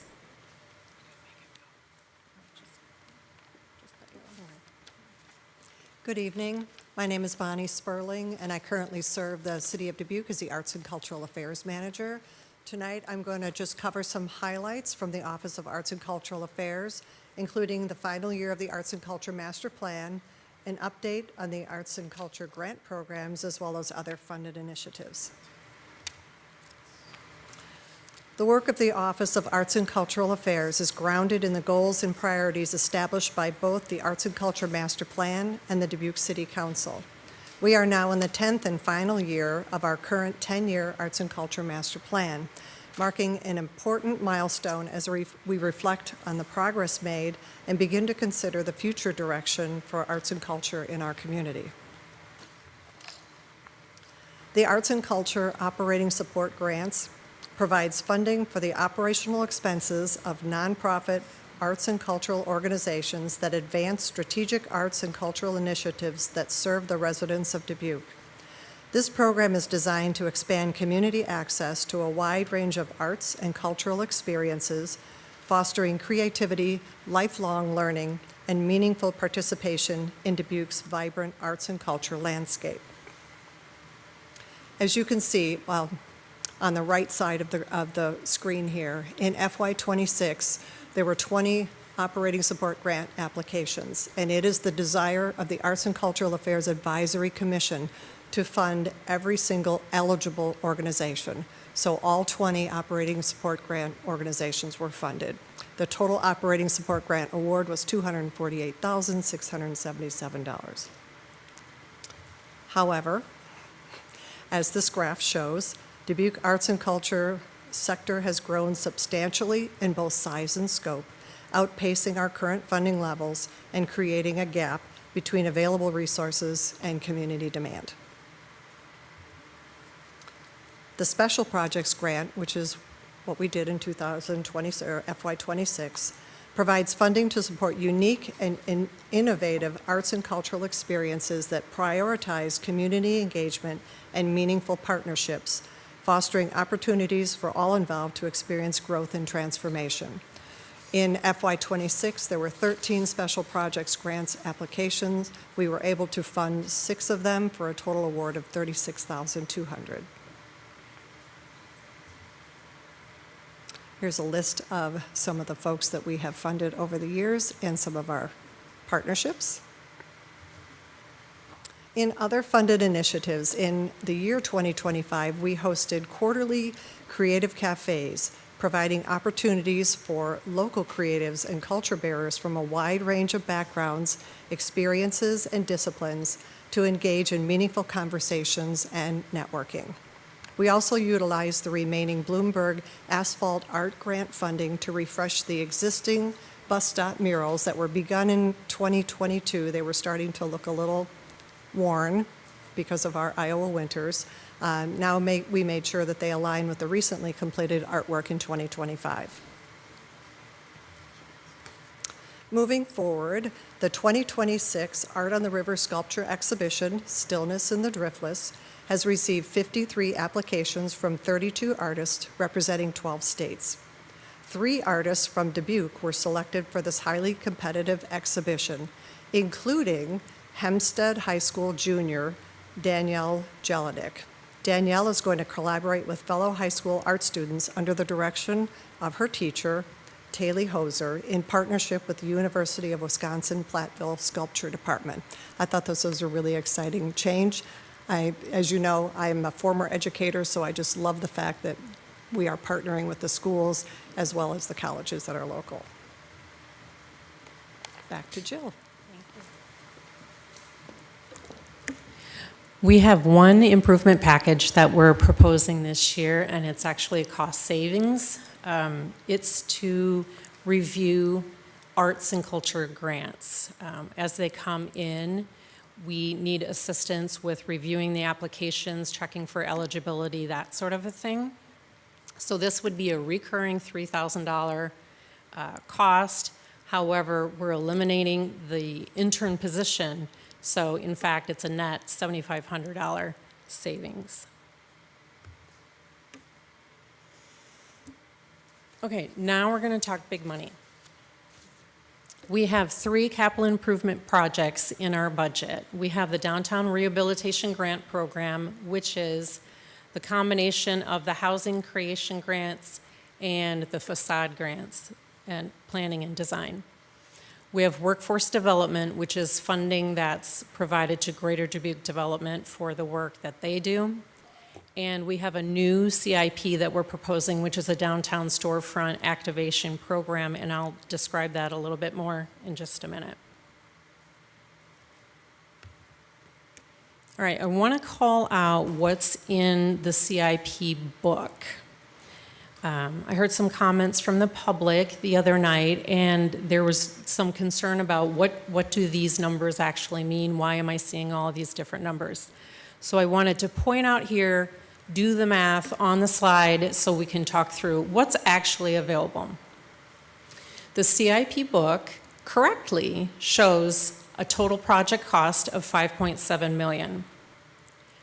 I will note, though, that that includes past carryovers. So that's adding up everything that's on that sheet. So it's everything we've already spent or committed and the 1,700 or the 1.7 million that we're requesting in the current 5-year cycle. So that 3.8, going to back up here, the 3.8 that's in the 2026 budget. Here's the status of that. When you back out what we paid out to projects in FY26, and then you take out the 2.3 million that is encumbered for projects underway, and you might be thinking, why you have just 2.3 million sitting around? Those are mixed use and housing projects that are underway right now. They're under construction, and that money will sit earmarked in the system until the project is complete. Now that we have an interim balance, you can look at another 170,000 that's currently committed in new development agreements and simply isn't in the system yet because we're waiting on paperwork, that kind of a thing. And the remaining 295,000 are in active negotiations. We don't have a development agreement yet, but we're in conversations with those developers. So the starting balance, starting this July 1st, is 0. Here's the projects that are currently encumbered but not finished. So back to the CIP booklet, when you see that 5.7 million over on the right, remember that we have to back out all of those costs, that all of that funding that's already committed, and we have $1.7 million showing in the 5-year period, and that is in fact what we have to use, is 1.7 million is the ask. The capital improvement project called the Downtown Storefront Activation Program, that's a new program that addresses upfront cost barriers for small businesses to get them in storefronts downtown. That portion of this program is based on a program they're using in Sioux City, Iowa, and they're having good luck with it there. It's not just handing out money to help people pay their rent. It's the business owner and the building owner both have to have skin in the game. So it would cover up to 25% of the first 6 months' rent, as well as a security deposit, and then the business owner and building owner have to pay the rest of that. So that would be some matching funds, and then that's 25,000 of the 100,000, and the other 75,000 is earmarked for Main Street's SWAP program. They started their SWAP program, grant program, using ARPA funds from the county. It was very successful, so we identified some funding in one of our line items related to downtown development and have provided an additional $60,000 to Dubuque Main Street recently for them to continue that program, and this would, again, continue their grant program as opposed to us creating something new. We'll use their mechanisms they already have in place to be doing those grant funds to redevelop the interiors of storefronts. We have performance measures that we look at. We've met the goals that we've set out for ourselves related to investments, property value increases, participants graduating the Opportunity Dubuque program, housing creation, job creation, and the number of rehab projects in our downtown. And I'm happy just to report Bonnie's as well. In the Arts and Cultural Affairs portion of our department, we look at the number of successful grant applications. We're quite pleased with those, and the % increase from prior year in employment opportunities supported by the arts grantees. Where we see a challenge is the level of funding needs met. You saw the chart on the slide earlier where the requests are really outpacing the amount of funding that we have. And the amount of private other pledged matching city funds for arts grantee projects. So our approach is simple. The infrastructure enables the development, which creates a job and housing, growing the tax base, and making Dubuque a better place to live. This budget reflects a disciplined, high-impact approach to growth and investment. Thank you, and we're open for questions. All right, well, thank you very much, Jill, and thank you, Bonnie, for your part of the presentation. All right, back to public input first. So if anyone has any public input on this particular part of the economic development budget, please come on up.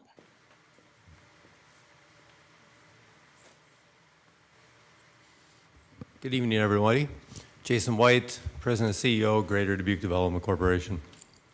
Thank you to the City of Dubuque for your partnership with our organization as well. Remains the most important partnership that we have. Our 5-year You Can Be Great Here campaign begins its final drive on July 1st, 2026. We are requesting the same level of city support in year 5 that we requested in year 1, so thus no increase. As we prepare for a new public-private campaign, that's very loud. We will anticipate. Back up a little bit, Jason, that'll help, yeah. We anticipate year 5 to be a slightly lower revenue year, which is typical in multi-year efforts where many private investors make strong early commitments. In response, we're working to become leaner and more efficient. We chose, for example, not to refill the position that I previously held. And instead, I am coaching and supporting our exceptional team who have all remained with GDDC following Rick's retirement as they take on new and expanded responsibilities. Coming from my former role, I remain actively engaged. I continue to meet with partners, investors, employers, and stakeholders.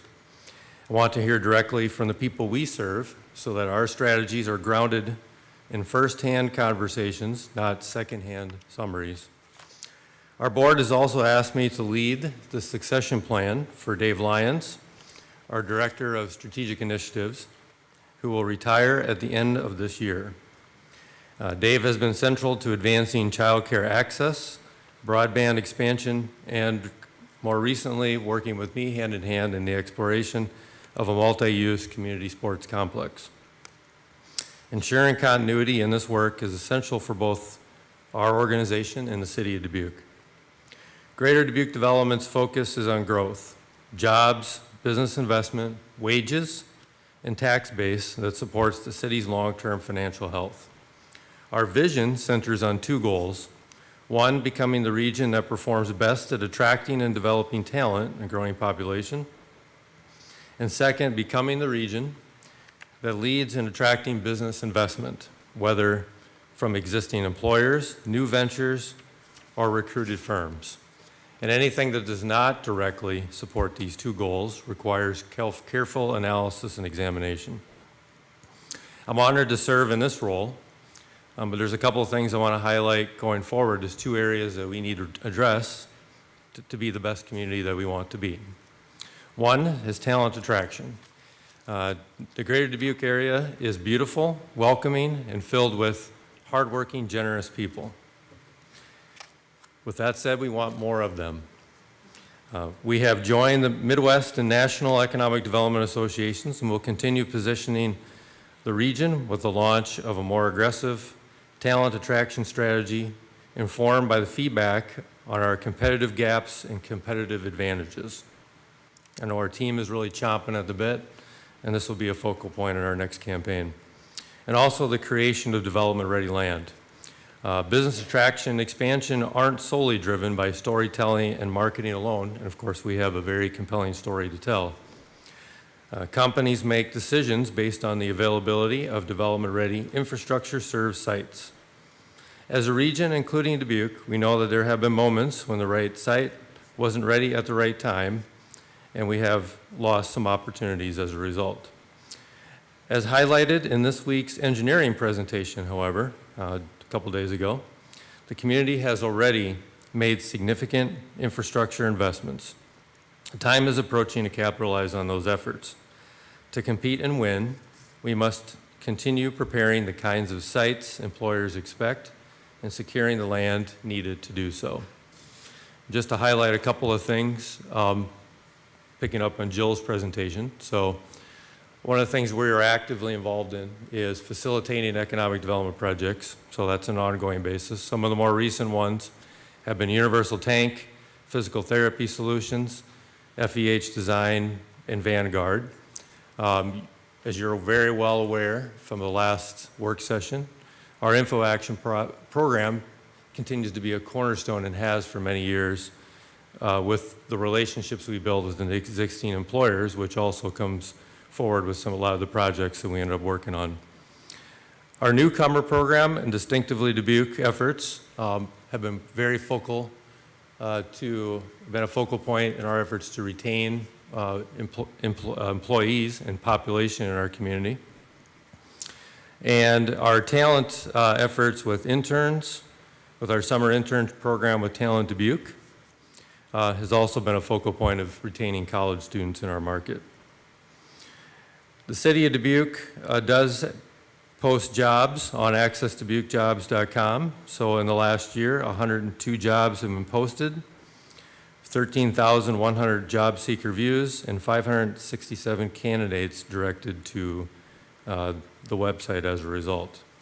And finally, in addition to the regional associations I mentioned with the Mid-American Economic Development Council and the International Economic Development Council, we also subscribe to what's called Resimplify. So I mentioned before about product, sites, buildings, and infrastructure. What that does is it scoops real estate from real estate sites in our market so that we have a good sense on a rotating basis what's available on our market for sites, buildings, and infrastructure. So with that being said, appreciate your support and appreciate your time. Thank you, Jason, for your comments. Anyone else on this budget? Anybody virtually? Okay, thank you. All right, back to us then for any discussion and questions.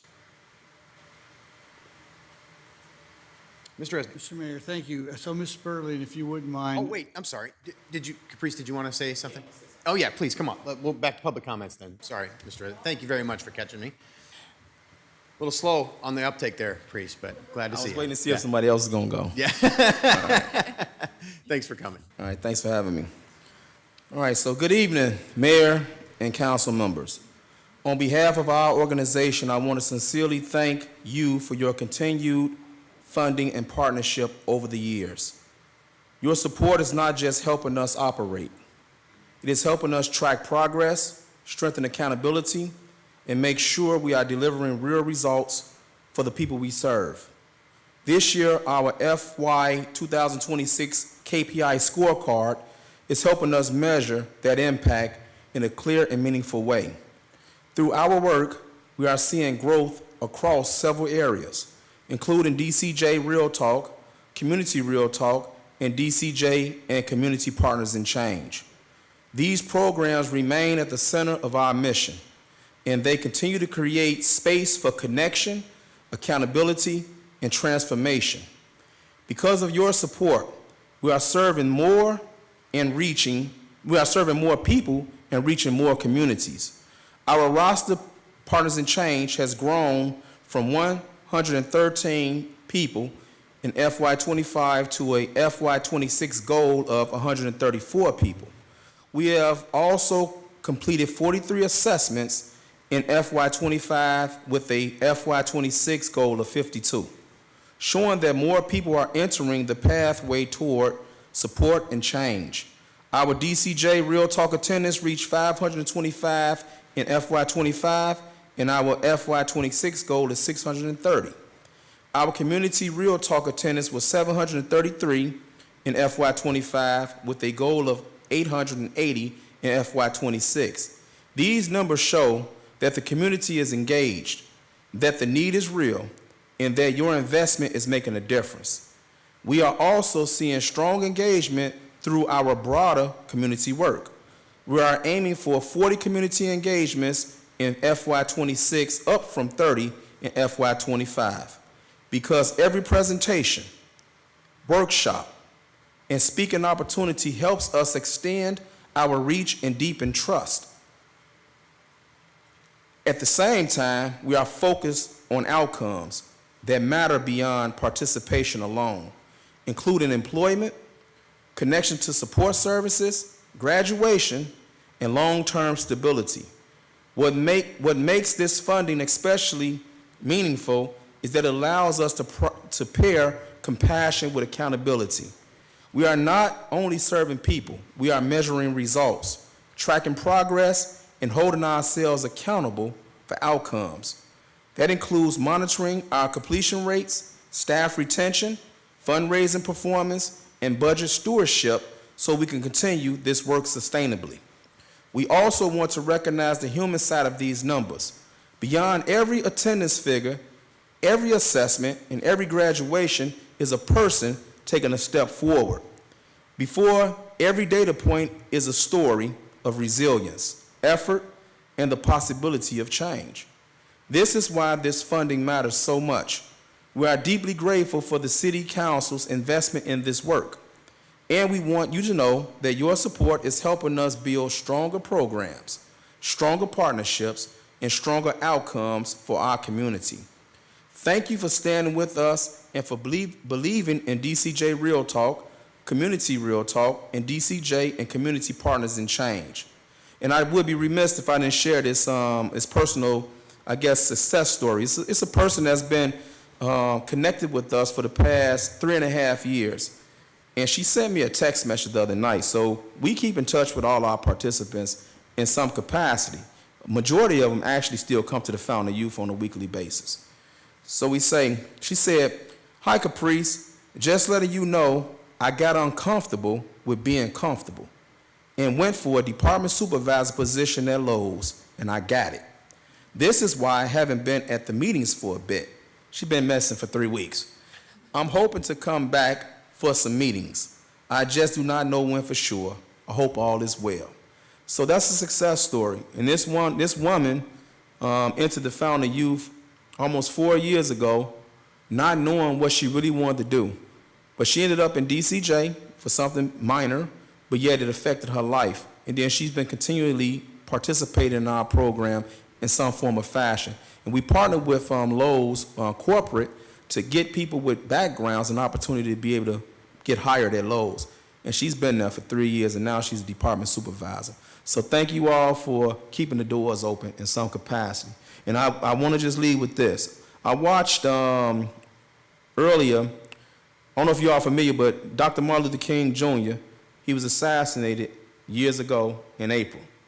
And they played his funeral. And as I was sitting back there, I guess my hiney, it was hurting, from sitting back there.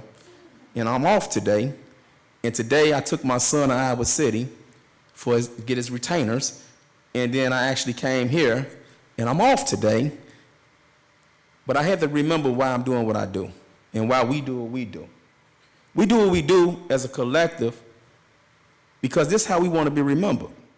We want to serve people. And I thank you all for believing and trusting in what we're doing. And thank you. Continue. Thank you, Caprice, for your comments. Mr. Mayor? Yep. Could I ask Mr. Jones one question? Mr. Jones, would you mind coming up and telling us about the UMB Bank Award share of $1 million that your group did? I read that in the paper. I was so excited to hear that. Would you mind just telling us a little bit about that? Yeah, well, we were selected amongst, I believe, 5 organizations, and we was excited about, it was $175,000 that we was awarded, and we was given an opportunity, it'd be unrestricted funding to be able to like expand whatever we need to do with our organization. And what we've done is we've put it in CDs, and also we've put it in, it's still in our operating funds, so we won't, never, be lacking on being able to, pay staff and pay for things that's around the office. And so I was just grateful for the opportunity, and we just being good stewards of that money and making sure that we, we make it continue to grow in some capacity so we can keep doing what we're doing. So we're grateful. Thank you. Thank you. I'm so excited. Your group is so wonderful. So thanks for coming and talking tonight too as well. Thank Thank you. you, Mr. Mayor. Okay. Robert, did I see you standing up too? Come on up. Yeah.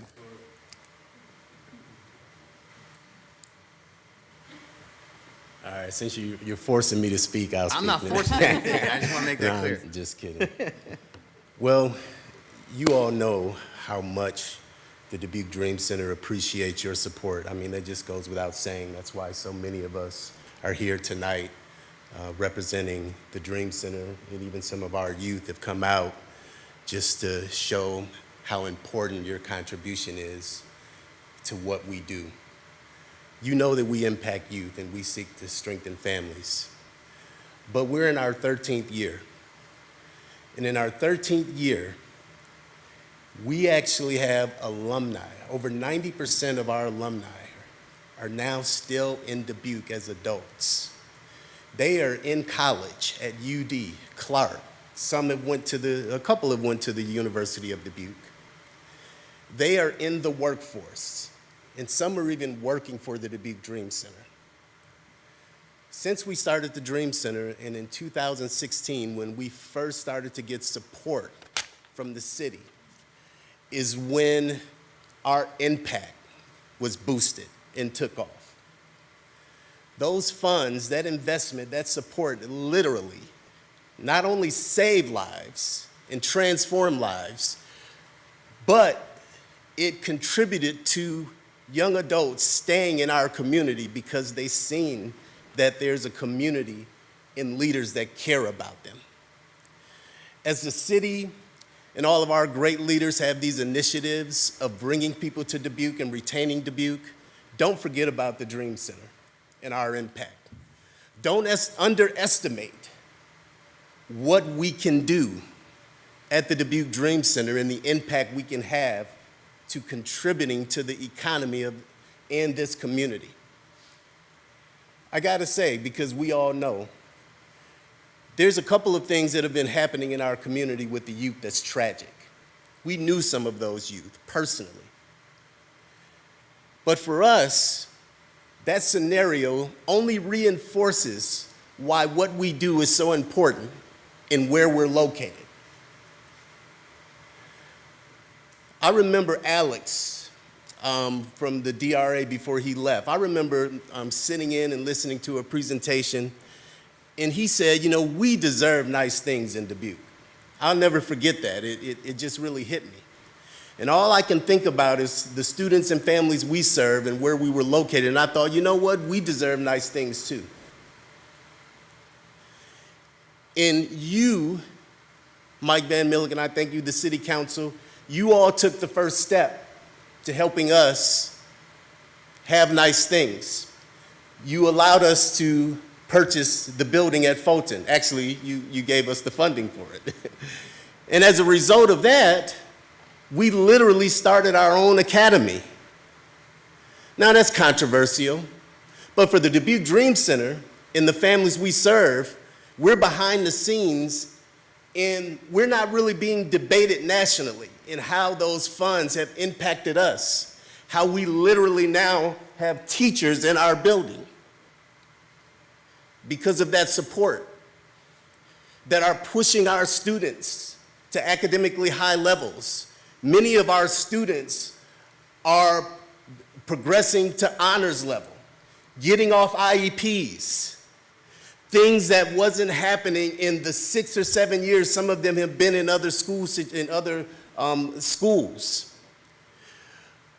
But here's something else incredible that happened unexpectedly, that even the school district didn't see coming. It enhanced our relationship with the district.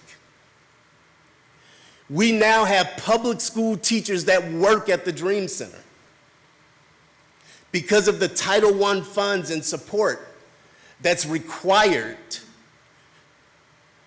that they have to give when someone like the Dream Center now is serving Title I students. Now, I did tell them that even before we became an academy, went to the school board and says, hey, we're continuing the school day curriculum. I think those Title I funds, it's appropriate. Those teachers that are volunteering and that we're scrambling to try to pay them that work at the Dream Center, those Title I funds can support that. Well, now they have to, because now that we're a private school and that school choice option has enhanced our partnership. I won't say anything else about that, too controversial. Last couple things I'll say.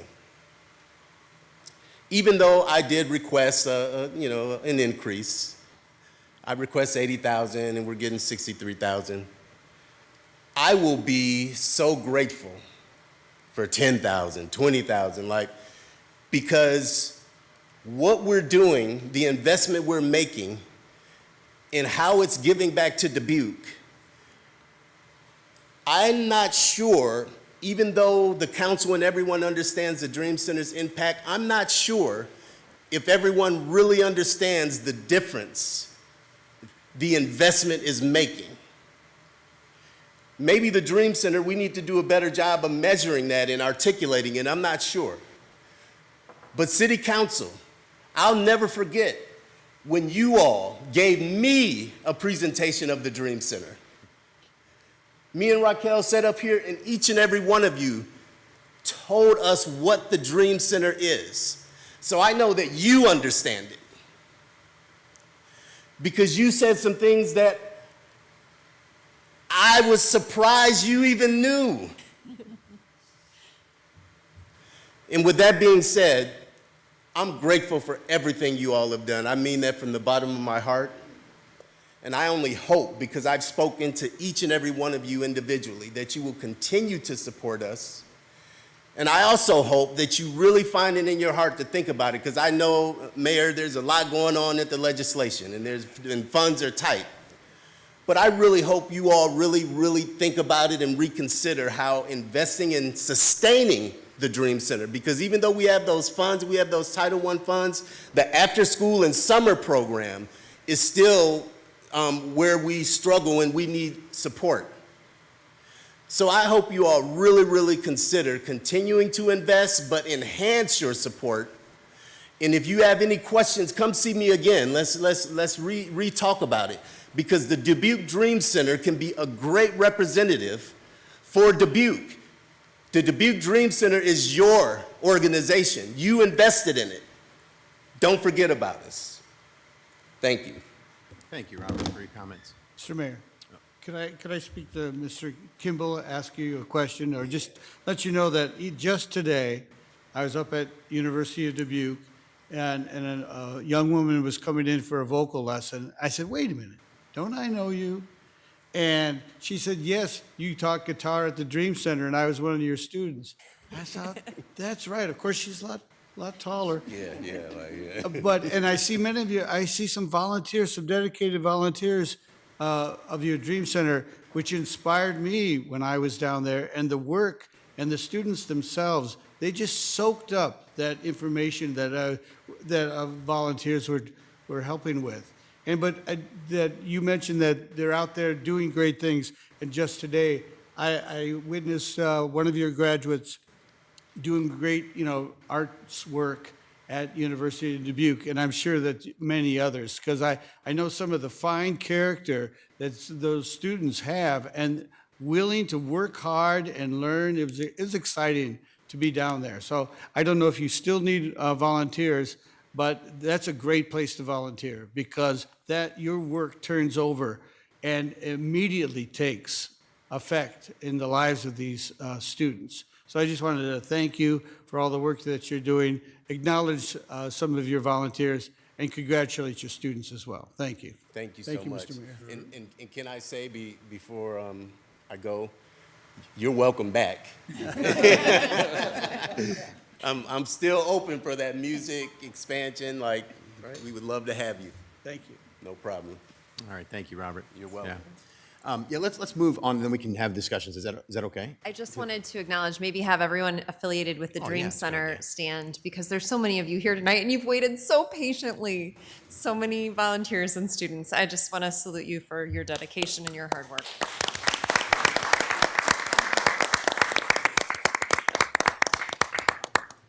Thank you, Ms. Wethel. All right, is there any other public input before I move past that and come back to us for discussion? Okay, I appreciate all the input we've received tonight. And let me just say, it's not very often that this room is this full. I just want to point that out. And the fact that you showed up tonight speaks volumes of the importance of these places in your lives. So I just want you to know that I recognize that, and I think the City Council recognizes that in you being here to hear this discussion. I'm pretty sure Robert's going to let you go home before too long after we're done with this discussion here, and Caprice too, because I know a lot of you are with the Fountain of Youth. Can you raise your hands for here with the Fountain of Youth too? Yeah, thank you very much, and I do appreciate that you've been here tonight to be able to have these discussions and talk about what's important to you in this budget, because we talk a lot about numbers. We talk a lot about buildings. Sometimes we talk about leaky roofs that we have to fix that was in the engineering budget a couple days ago. But we also have a very human side of this. You're Dubuquers, and we need to talk about what this means to Dubuquers. So thank you very much for being here. All right, with that, let's move on to any questions or discussion about this particular budget. So we are on the Economic Development Fiscal Year 27 budget here. So Ms. Russell. Thank you. I almost hate to speak after those two great speakers that just finished up. I had a question about the arts and culture, and I wondered if you might be able to share with us how important the economic impact is and why you're maybe housed in the Economic Development Department. I just happen to have that with me. So for those of you that don't know, in 2022, the Office of Arts and Cultural Affairs participated in the AEP 6 study, which is Arts and Economic Prosperity. And in 2022, well, the results came back in 23, which was the beginning of my tenure with the city. In fiscal year 2022, the arts and culture brought in $70,430,000 in economic prosperity to the city of Dubuque. So I have all the numbers in employment numbers. It was 1,527 folks that were employed in the arts organizations in Dubuque, and how much everybody spent. I mean, I have everything, so anyone that wants to know all that information, I'm more than happy to share that with you. Well, thank you very much. I think your information and our last two speakers really tell us how economic development is so much more than just numbers. It's so much more about just jobs and buildings, and how it's really about quality of life and improving that for everyone who lives here. So thank you. Thank you for your support. Mr. Resnick. Thank you. Ms. Sperling, while you're there, are we back to pre-COVID levels of audience? Do you know about the overall condition of the arts scene here? You do collect information and talk to the arts directors a lot. How are we doing? Are we back to pre-COVID levels of audience? I don't think we're quite there yet. I mean, I haven't run the numbers yet from FY26. Those will be coming to me very soon. But we're getting close. We're much better. It's growing, but we're not quite back to where we were pre-COVID. So why do you think the level of needed funding has exploded on that graph? Is just going, I mean, are they doing well? Are arts groups doing well, and we're adding more groups, or why? What's the funding? Yes and yes. So there are more groups that keep growing and developing. We 2 years ago began the biannual, and we added the capacity building grant, opposite the special projects grant. So this allows some of our younger, newer organizations to really work on strengthening their core, you know, whether it's their strategic plan, whether it's their donor or their volunteer development. And we're going to be doing that every other year. So it's making our new organizations that are starting a little more solid in their foundation and able maybe to last a little bit longer. So we have more organizations that are eligible for the grant. Expenses are always increasing, so people are always asking for more money. And then audience participation, everything costs more. So it's both. Is the Arts and Cultural Affairs group, are you open to private investment as well? So that I know we have tax funds, but do you have, can you have banks and other people with money? Do you accept donations? And do you have a program to reach out to private businesses to build the arts? I mean, I hear a lot of businesses would like to support the arts, and you know, they do to private, you know, like the symphony has private donors, and I don't want to take any of those away from our marvelous symphony. But so do you accept, or do you go out and or know that you're available for like $1 million name grant of some kind on that type of thing? I have not pursued private funding. And I don't know if that's even possible to mix. I don't know if it is either. Public and private funding for this. Here we But I just didn't know if there were possibility had been explored. Is that allowed? What I will say is that we don't go out, like the private organizations, they're welcome to go out and seek, you know, sponsorships from the private sector.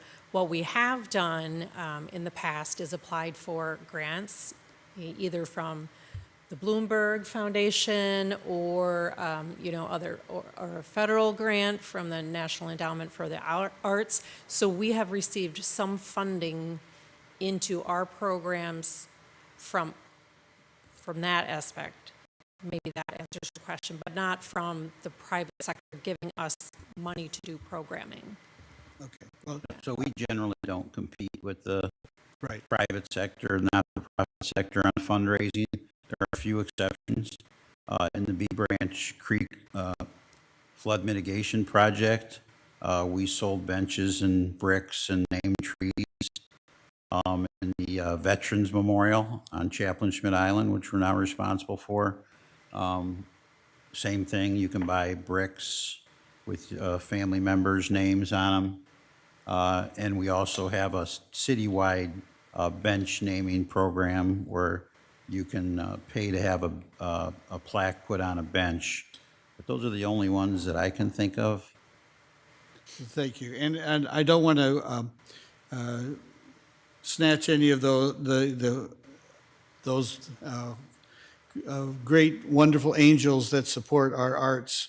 But I'm glad to hear about the grant funding, and you're aggressively pursuing those when those opportunities arise. Correct. So that's what I'd like to hear. There's more than just, you know, City of Dubuque money in it, and you're on the on the lookout for that. So thank you very much. Thank you, Mr. Mayor. Mm-hmm.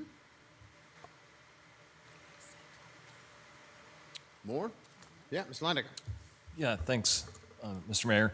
And my comments here are really for Jill and Jason with the GDDC. And from where I sit, I just want to stress the importance on business attraction and growth to create jobs. We need a lot of things in our community, and that's housing, healthcare, public safety, schools, education, and we need jobs. And I look forward to seeing the results of our investments that we're making and measuring those and tracking those, because that is, I think, a lifeblood of our community. So thank you. I look forward to it. Thank you, Mr. Landecker. Yeah, Ms. Wethel. I just wanted to make a quick comment as it relates to our unique partnership with GDDC. This economy isn't easy. And I don't know that it will get easier anytime soon. The latest data from Iowa workforce development that I had was from January, and the non-farm employment by MSA, or Metropolitan Statistical Area, comparing January 25 to January 26. Dubuque went down 1%. Cedar Rapids went down 2.3%. Waterloo went down 4.1%. We are up against headwinds, and we need everybody at the table. There's a change in leadership at GDDC, and we need to have their back. This partnership is part of a 5-year pledge. Dubuque doesn't break promises, and they won't break them while I'm here. And so in the 42 years since GDDC has been established, this city has been a partner, and that has allowed us to be an advocate for our employers. It is a partnership, and I cannot speak to the importance of it as it impacts our community. Jason, I'm so glad that you are in your role. Your team is exceptional. Keep doing the work. Thanks. Thank you. Others? Okay. All right. Well, Jill, thank you very much for this.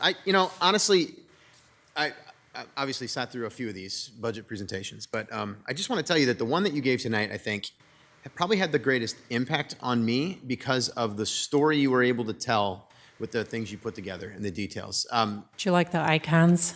The icons were great. Was They were that it? wonderful. It was all about the icons. That's what it was. Now, and honestly, the building story was one that struck me, and I saw it earlier today when I was reviewing the presentation, and then was really listening closely when you were talking about that here, and the idea of what it means to do this investment. So, there's somebody, a couple people, I think Robert, it was you, I think, who mentioned the legislative challenges that we're up against, and we're in a strange environment currently when it comes to legislation and politics, I would say at both the national and state level currently. And when I say that, I mean that we're sort of, sometimes you refer to it as talking out of both sides of your mouth, something like that, where we say we want less government, we want less cost on things, but we want more people and more services and more things to do. And everybody's sort of saying that at the same time. And you can't have both of those things at the same time. You got to make difficult choices. But I think I heard some really great points tonight about what this means, because when we talk about smaller government, and particularly local governments are being pointed at right now as being the idea is that we're too bloated, we're doing too many things, we should just focus on the basics. We need police, fire, we need roads. Let's not even worry about parks, some people are saying. And I think my argument has been for a long time, and I've heard this argument around here a lot, that you got to have a really good, strong foundation in the good basics. But if you don't have the other things that make this a place that that people want to live, they're not going to live here. They're just not going to do it. And, these things that we're talking about right now are the easy targets, I think, when you talk about cutting things. Why would a city invest in the arts? Let's just get rid of that. Why would a city invest in the Dream Center? We shouldn't be doing that. Let them do that themselves. Why would the city invest in the Fountain of Youth program? That shouldn't be doing that. We're going to talk about purchase of services here in a minute. It's a similar discussion, honestly. They're tough choices to have to make, but I'll tell you some of the things that I heard that tell me why we should think about doing these things. Robert, 90% of your graduates still live in the city of Dubuque. If that's not helping the population, I don't know what is. I mean, that's a great argument to be able to say this is a service that is being offered.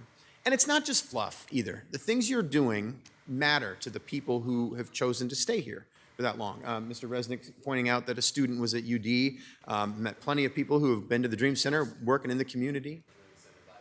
How many students at UD? Four students from UD at the Dream Center. That's great. And then Caprice, you got up, and I appreciate what you said too. You described how people can stay in the workforce with the services that they need and advance in the workforce in that way. Jill, you described, and Bonnie, you too, you described how investing in things like buildings and arts and those types of things are actually what are, it adds value to the community, it adds housing to the community, it adds dollars in people's pockets that they spend in the community. There's a reason why we choose to do this. Now, you got to balance it out, and that's always that's the difficult decision we're sitting here making, is how much do we do that? But the idea that we shouldn't do it at all, I'm just never going to get behind that idea. I think we absolutely have to talk about how we do this, because when I talk to people about what they like in Dubuque, it's the stuff that we just talked about tonight, and it's those important things that matter. So for me personally, I think it's important that we continue to invest in these, and we find a way to do it. It is at times difficult to increase, like we talked about tonight. I don't think we're in one of those places where we can say that we're going to spend a whole bunch more money on these things, answer all the desires of the arts community, for example, as much as I might want to. I recognize that we can't really do that right now. We really are facing some difficult headwinds and crazy uncertainty. We just have no idea in some ways what legislation is going to hit us, what's going to happen next at the national and international level. There's just a ton of that. So these are challenging things, but what we're doing here, you made a great argument, all of you that spoke tonight, of why this matters and why we should keep doing it. So thank you for speaking up on that. I think it's important, and I'm glad that it's recorded so people can hear it and that everybody's going to be able to watch this and talk about it as we continue to go through this process and make difficult choices. So thank you for that. All right. Thanks for your Appreciate the support. presentation. Thank you. Appreciate it. Thanks. All right. We are on to number 4 of 5 for this evening, which is the purchase of services fiscal year 27 budget. Corey, is that going to be you?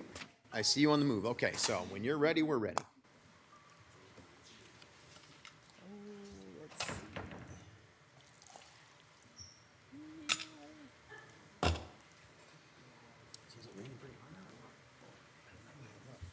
All right, lots of movement happening. I do want to say before our partners leave that this presentation is as much about their work as our work, and so if they're going to walk out, I want them to hear me say thank you as they're leaving. Corey Burbach, Assistant City Manager for the City of Dubuque. I'm going to talk about the Purchase of Services program tonight, and this presentation is a little bit different than our other department presentations that you hear, where we're talking about kind of one encapsulated department and mission, right? Purchase of Services is a program. It is one of 3 different types of investments that you'll see in the budget that are designed to work collectively. So we braid different funding streams to invest in the partners that you've heard from tonight so far, and that you will hear about in other presentations throughout this process. We do this because of the things that you were talking about, Mayor, because we as a city have decided that we want to see certain goals achieved, and the way that we can sometimes do that best isn't by providing those services ourselves, but investing in the partners who do the work best and who are connected to the communities that we want to serve. So that's why we have this bucket of funding that we utilize every year. So I just want to talk about what this presentation is and what it is not. But recognize that these funding sources do go together. So I am going to talk a little bit about a couple of different things tonight. This budget presentation and the decision that we're asking council to think about right now is about the Purchase of Services Grants program. So I'm going to start by describing that program. It is different than the Contracted Services program, which totals about $3.4 million. And you heard Jill in the last presentation talk about what some of those are. And I will list the rest of them as we go through this so that you can see where the funds lie. And then the last bucket of funds that we use to invest in the community is something that I think about as direct grants that often go, actually, some of the most fun projects to see are to resident groups, right? So when we think about how we invest in the community, we can do the work, we can partner with organizations to do the work, and we can hear from our residents and empower our residents to be part of the solutions to the challenges that they bring to us. And this last bucket of grants that includes our arts and culture, sustainable Dubuque, community support and empowerment, and our neighborhood grants, many of those funds go to being able to say to residents and to small organizations, thank you for bringing this opportunity to us. Thank you for bringing an exciting solution. Here's some funds to get you started, and we're going to be there along every step of the way with you to make great things happen in our community. So Purchase of Services first. Purchase of Services are funds that we give out each year to activities that you determine fit city council goals and priorities that we typically would not provide within the normal course of city business. The funding gets allocated each year, and then I'm going to show you how it is a competitive process that nonprofits from the community can apply for. Those applications are reviewed by the Community Development Advisory Commission. That is a commission that's staffed by the Housing Department that you heard from earlier. And then they send that recommendation to you each fiscal year. So while tonight you will be talking about how much we want to put in that bucket, you will ultimately approve each of those contracts so you can see exactly what our partners are going to do with the funds. The next two slides are kind of nuts and bolts, but I think it is helpful to understand how this program operates. So the organizations that can apply for our purchase of services funds are nonprofits that provide year-round human resource programs. And when I see that, I think of like HR hiring. I don't mean it in that sense. I mean resources for human services in our community. So you can see a little bit more in detail how we lie that out. The mission must be consistent with one or more of the City Council's goals or priorities that you set each year. And we are specifically looking for programs and services that benefit our low and moderate income populations. The services must be delivered within the city. And when we say low and moderate income, we use two different ways to analyze that. It can be direct service to low and moderate income households, or they can be activities that benefit a low or moderate income service area or census tract. So we can look at a neighborhood approach to this.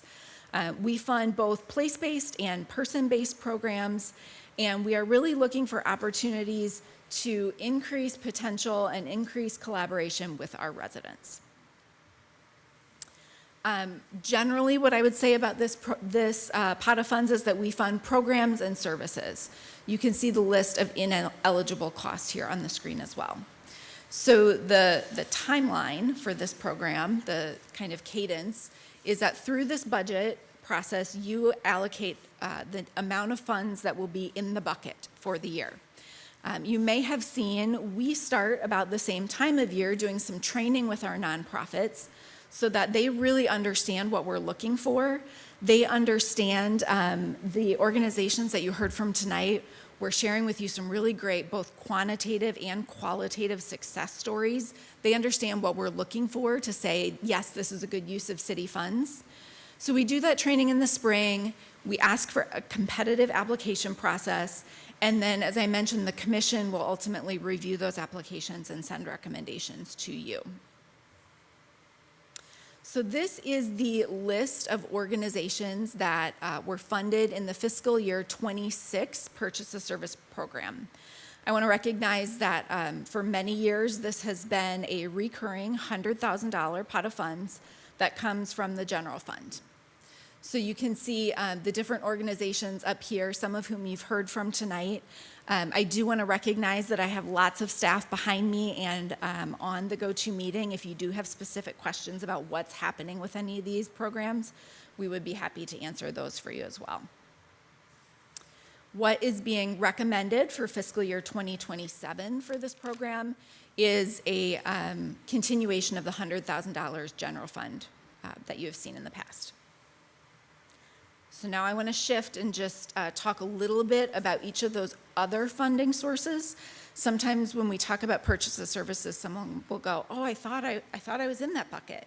So I want to name who's in these other buckets so you can kind of see the difference.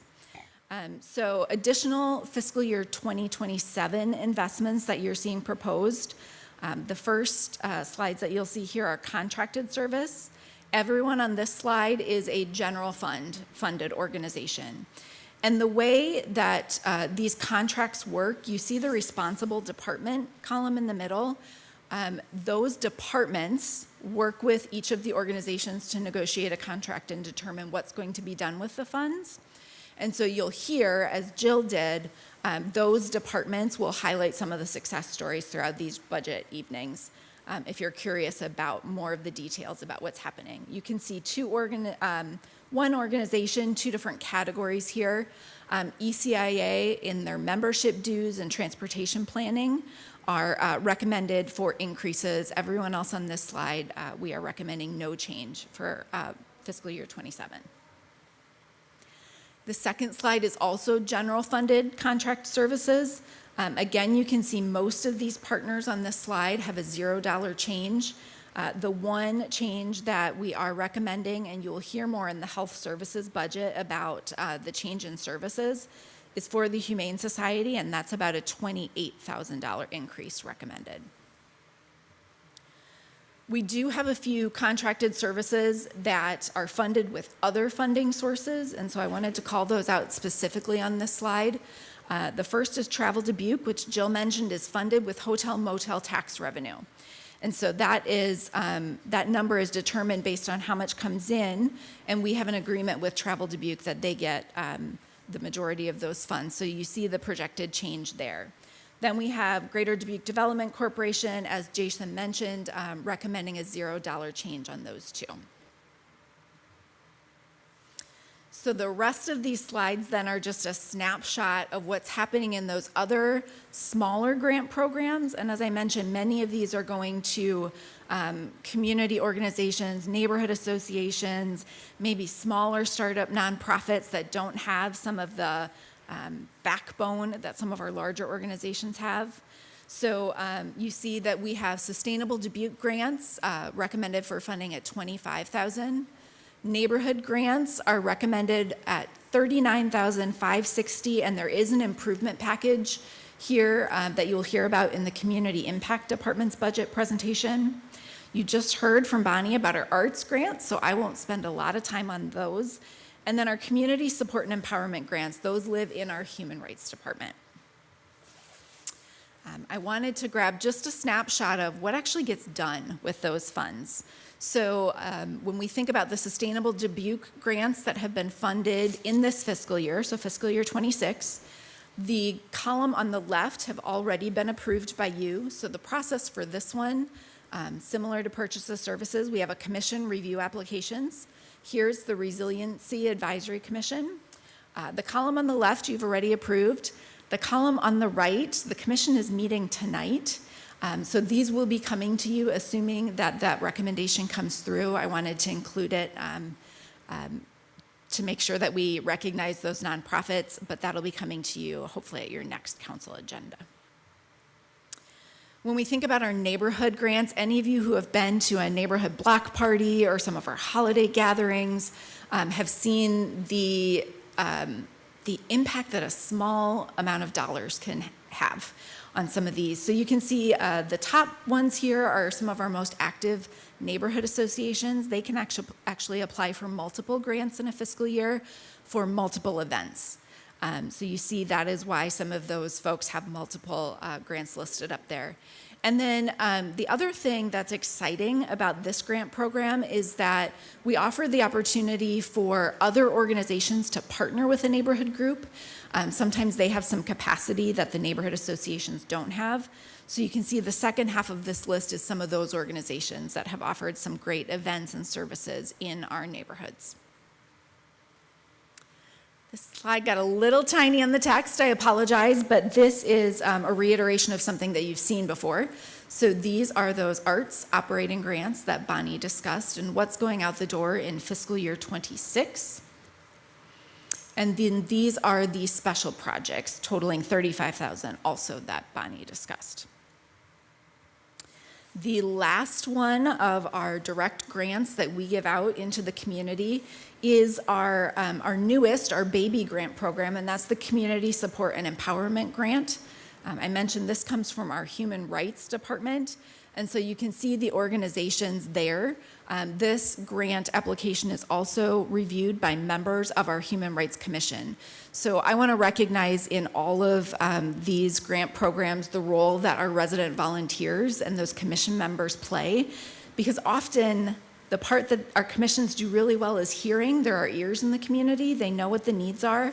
And these grant programs allow them the opportunity to advise you and connect the dot on how we can address some of the things that we hear about. So I want to thank all of them for the extra time they spend on these grant reviews. So again, this particular presentation is focused on the Purchase of Services grant, but we wanted to recognize those other two funding sources to see how often when a resident walks into a city office, they don't often say, I'd like to apply for purchase of services, or I would like to have a community support and empowerment grant, please. What they say is, here's my idea for the community.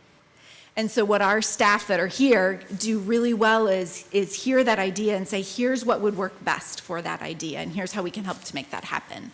So we did want to include a complete picture tonight, and I and other staff are happy to answer any questions. All right, well, thank you very much, Corey. To any public input first on the purchase of services fiscal year 27 budget. Happy to hear that now. If there is none here, anyone virtually, you're standing over there now. Okay, all right, so no public input, so we'll come back to us for discussion then. Mr. Resnick. Mr. Mayor, I think this really talks about the things that you mentioned, and Mr. Leyendecker talked about with gaining jobs and gaining folks in our community, bringing people here, keeping them here, raising their families here, as you've mentioned, and done so many things to make our community just not a decent place to live, but a great place to live. And who doesn't want that? With people, say my son, he works for a Davenport company, but he wants to live in Dubuque. He lives in Dubuque, and he works for a Davenport company because that's where the job was. That happens a lot, and he loves Dubuque, not just because his parents live here, but because it's a great place to live. So these are the very things that you were talking about, as well as Mr. Leyendecker. Thank you, Mr. Mayor. Thank you. Mr. Leyendecker. Yeah, thanks, Mr. Mayor. I think this question probably is most for Jason White. I was curious if you could expand upon the role that's outlined on slide 10 here, which is the GDDC's Director of Sustainability Innovation, and it says the department is economic development. So curious on how that impacts your organization and how that helps overall in the community from what your missions are. Yeah, it goes back to my earlier comments about Dave Lyons. So that's the work that he does and supports. So there's some overlap there between the things the city wants accomplished and the things that we do. And so when I talked about, childcare, housing, some of the earlier incentives that stimulated some of the housing growth over the last several years came as a result of his experience working with other communities and what other communities were doing, and able to bring some of those ideas here. So his role, again, we technically would expire at the end of June, so we talked him into staying until the end of the year to give us a little extra time to transition in that role. But I think what his role does is we kind of view it as kind of a research and development oriented role within our organization, where we're all paid staff day to day to do the work that we do consistent with our strategic plan. So is Dave. But at the same time, he's got some flexibility because he's connected to different markets, that he can bring new ideas into our community on special projects. And he's able to do that on some of those things related to childcare, housing. Most recently, as I mentioned, the multi-use sports complex. We're working on putting together a board for that purpose to kind of get that spearheaded. So he helps in a lot of those types of things. So that's why that's kind of called out specially, because he's not a paid member of our team. He's a contracted member of our team, and that support largely, not all, because we pay some of that too, outside of city funds, is paid as a result of large part because of that appropriation from the city. Great. Yeah, thank you. I appreciate that additional explanation, and I see how it directly aligns with what your mission and what your goals are that you're outlined to accomplish, so appreciate it. Mr. Mayor? Yep. May I speak to Mr. White here too? Sure. You mentioned that in the future, in the near future, why don't we have it now, is some more land and some more perhaps industrial parks, those kind of things. And they have in the past been part of our top priorities, high priorities. And we definitely will consider those as top and high priorities coming up in August or whenever we have those. Because I agree, it's time that we look at that and see how we can enhance those possibilities of bringing in new businesses and accommodating our local businesses who are expanding and want more land to, increase jobs and bring more people here. So I just wanted to let you know, I thought you were pretty subtle about asking for that type of thing. And I said, is that what you were asking for, or thinking that we could do better as far as a city council? Yeah, I don't know if I think we can collectively do more to kind of keep our eye on the ball on that point. And we're not an easy community to develop, so it takes a lot more sweat equity for us to develop sites and find sites than maybe some other communities, right?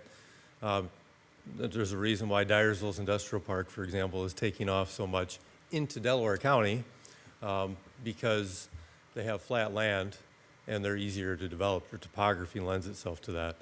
But again, there's other issues too, right? I mean, I'm a farm kid from western Dubuque County, and I know that people around here love to farm, right? So that's part of our heritage too. So you got to have people who are willing to sell. We talk to some of those folks daily, so you got to have willing sellers. You got to have land that the city has identified for infrastructure and utilities, which you're doing. I referenced the engineering department earlier on too. So there's a lot of things that have to align. But I think for us, we get a lot of leads that say, hey, I'm looking for a 20, 30, 50, 100 acre site. Data centers looking for 500 to 1,000 acres, right? We're not getting many of those right now, but we might. And we'll have to make some decisions at that point too. But so we don't chase everything, but we want to be prepared. In order to be prepared, you have to have inventory, right? In order to have inventory, there's a lot of coordination that goes involved with public, private sector, and also planning for infrastructure utilities. We're going through a site certification process right now with the state of Iowa to try to certify 20, 30 acres in the Crossroads Industrial Park, for example.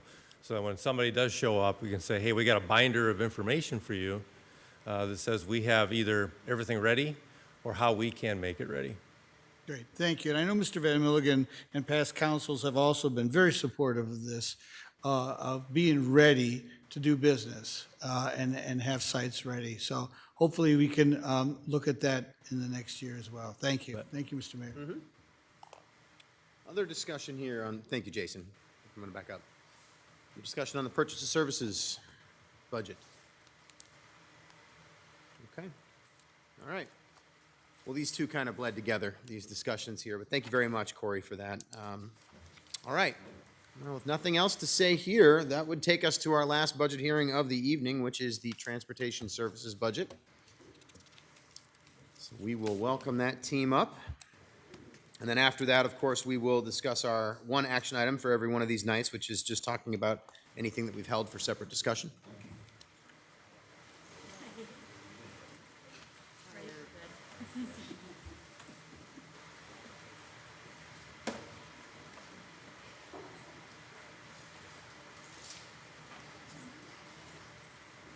You guys ready? Yes, we are ready to go. Please. I didn't know if you wanted to stand up, stretch, or anything like that, Mr. I'll Mayor. do that, but you can go ahead Not a and start problem talking. at all. Everybody's leaving me. I mean, I thought I was the highlight, the main event. Be the last one there, Ryan. Good person. I am sorry. I'm Ryan Nucky, Director of Transportation Services. I'm here tonight to present the FY2027 Transportation Services Budget. Thank you, Mr. Mayor, City Council members, City Manager Van Milligan for being here for this.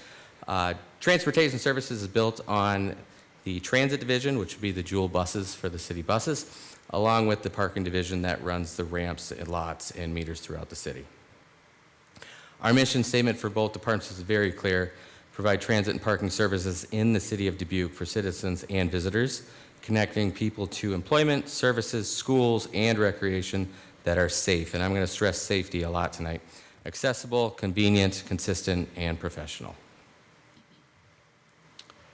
Our department, we have 54.37 full-time equivalents. That is a lot of part-time people we have in there. I want to stress that we are a very diverse department, but 54.37 full-time equivalents. I'm the Director of Transportation Services tonight. Russ Steckline is our Parking Operations Supervisor. Jody Johnson's the Transit Supervisor, and Joey Leak is our Transportation Analyst. We are the ones that come to you guys to bring you our plans and go through what we're looking at doing future state, but it's really our day-to-day operations that does everything for us. Our dispatch that gets there at 4:30, our drivers that show up in the morning, our parking techs that take on-call 24/7, 365. So we literally run nonstop throughout the year. We do have a transit advisory board. Greg Orwell sits as our chair. Dora, Tammy, Katie, and Alex fulfill the board. This is a very diverse board and brings a big background, which helps us out immensely on the transit side. So with their background and their input, and I always like to get questions, and they love to question, why are we doing that? What's that for? How is that going to benefit us? So I can't thank them enough for their time and them volunteering to help us. Fiscal year 26 highlights. It's always the first thing I put on here. I love the honor flight, and I'm always so happy that we're able to do it. If you guys have never been on it but want to ride the buses as we transport people to and from, you're more than welcome to. But it's a fantastic event. We're very fortunate that we can help support that. We always engage in the Back to School Bash and all city life events that TEMWA puts on and does such a great job of doing that. The Jewel released a request for proposal to start the Areas of Persistent Poverty study. I'll elaborate on that more in a second. 6 of our downtown parking ramps now have the Amano 1 gate equipment installed, which I'll have some slides on that later. The Port of Dubuque ramp does not have any parking equipment that we utilize in that ramp. A request for proposal has been released for both on-street and mobile license plate recognition, and we set a work session for first week in May to go through that as we get there. Future initiatives, that picture does show our new electric bus that did show up down at the JOTC facility. We are not letting anybody drive it yet. It's a very nice paperweight currently. We have to do a lot of training on this equipment. This is 100% totally different than driving anything that we have today. The acceleration, the weight load of this. Along with that, we're going to be doing a lot of training with the fire department, police department, and our public works team is going to get a full once-over. Another thing that we're looking forward to is the Jewel was awarded the Areas of Persistent Poverty grant. This is a federal grant, so it is a match. It's a $225,000 grant from the federal government. We have a $25,000 match for the grant. This is to help us optimize bus routes, identify potential service changes, identify facility and equipment needs. It's going to do a full study of what we're doing. And to get that information, the main goal of the RFP was public input, stakeholder input, and city council input. So we're currently in the selection stage for the consultants for that. Once we get that completed, we'll be coming back to council for approval, and then we'll get that moving, and I'm pretty sure we'll be doing some work sessions coming up. Smart Parking Mobility Management Plan. I bring this, and we make progress every year. It's slower progress with the amount of staff we have. So like I said, this year we have all 6 of our ramps are up on the new Amano 1 equipment, and we're going to be starting our pay-by-plate and mobile license plate recognition request for proposals. Those proposals are due next week. We're very excited to see what they look like, and the biggest thing we're going to be looking at is the overall average capital cost, average operational costs, all along with functionality for the systems, along with ways to pay and mobile options. So we already set a work session for May 4th with City Council to go through that when we have that data compiled. Safety measures. I love this word. Every day we're doing safety measures, whether it is the eye in the sky or it's just cleaning buses. All of our buses that leave in the morning come back through the shop, and they are getting washed down, wiped out to make sure that we have very presentable equipment as they go out the door. All of our parking ramps get a once-over throughout the day, and then throughout the week they get a more deep cleaning as needed. Biggest thing that has helped support us this year and on a daily basis is just camera coverage. We get a lot of requests of issues in the ramps that we can pull up cameras and say, well, we're looking at the cameras and that might not have happened. Issues on the bus where we're able to work with our SRO teams and students that aren't following certain rules, that we're able to work with them to have students removed from the bus as needed.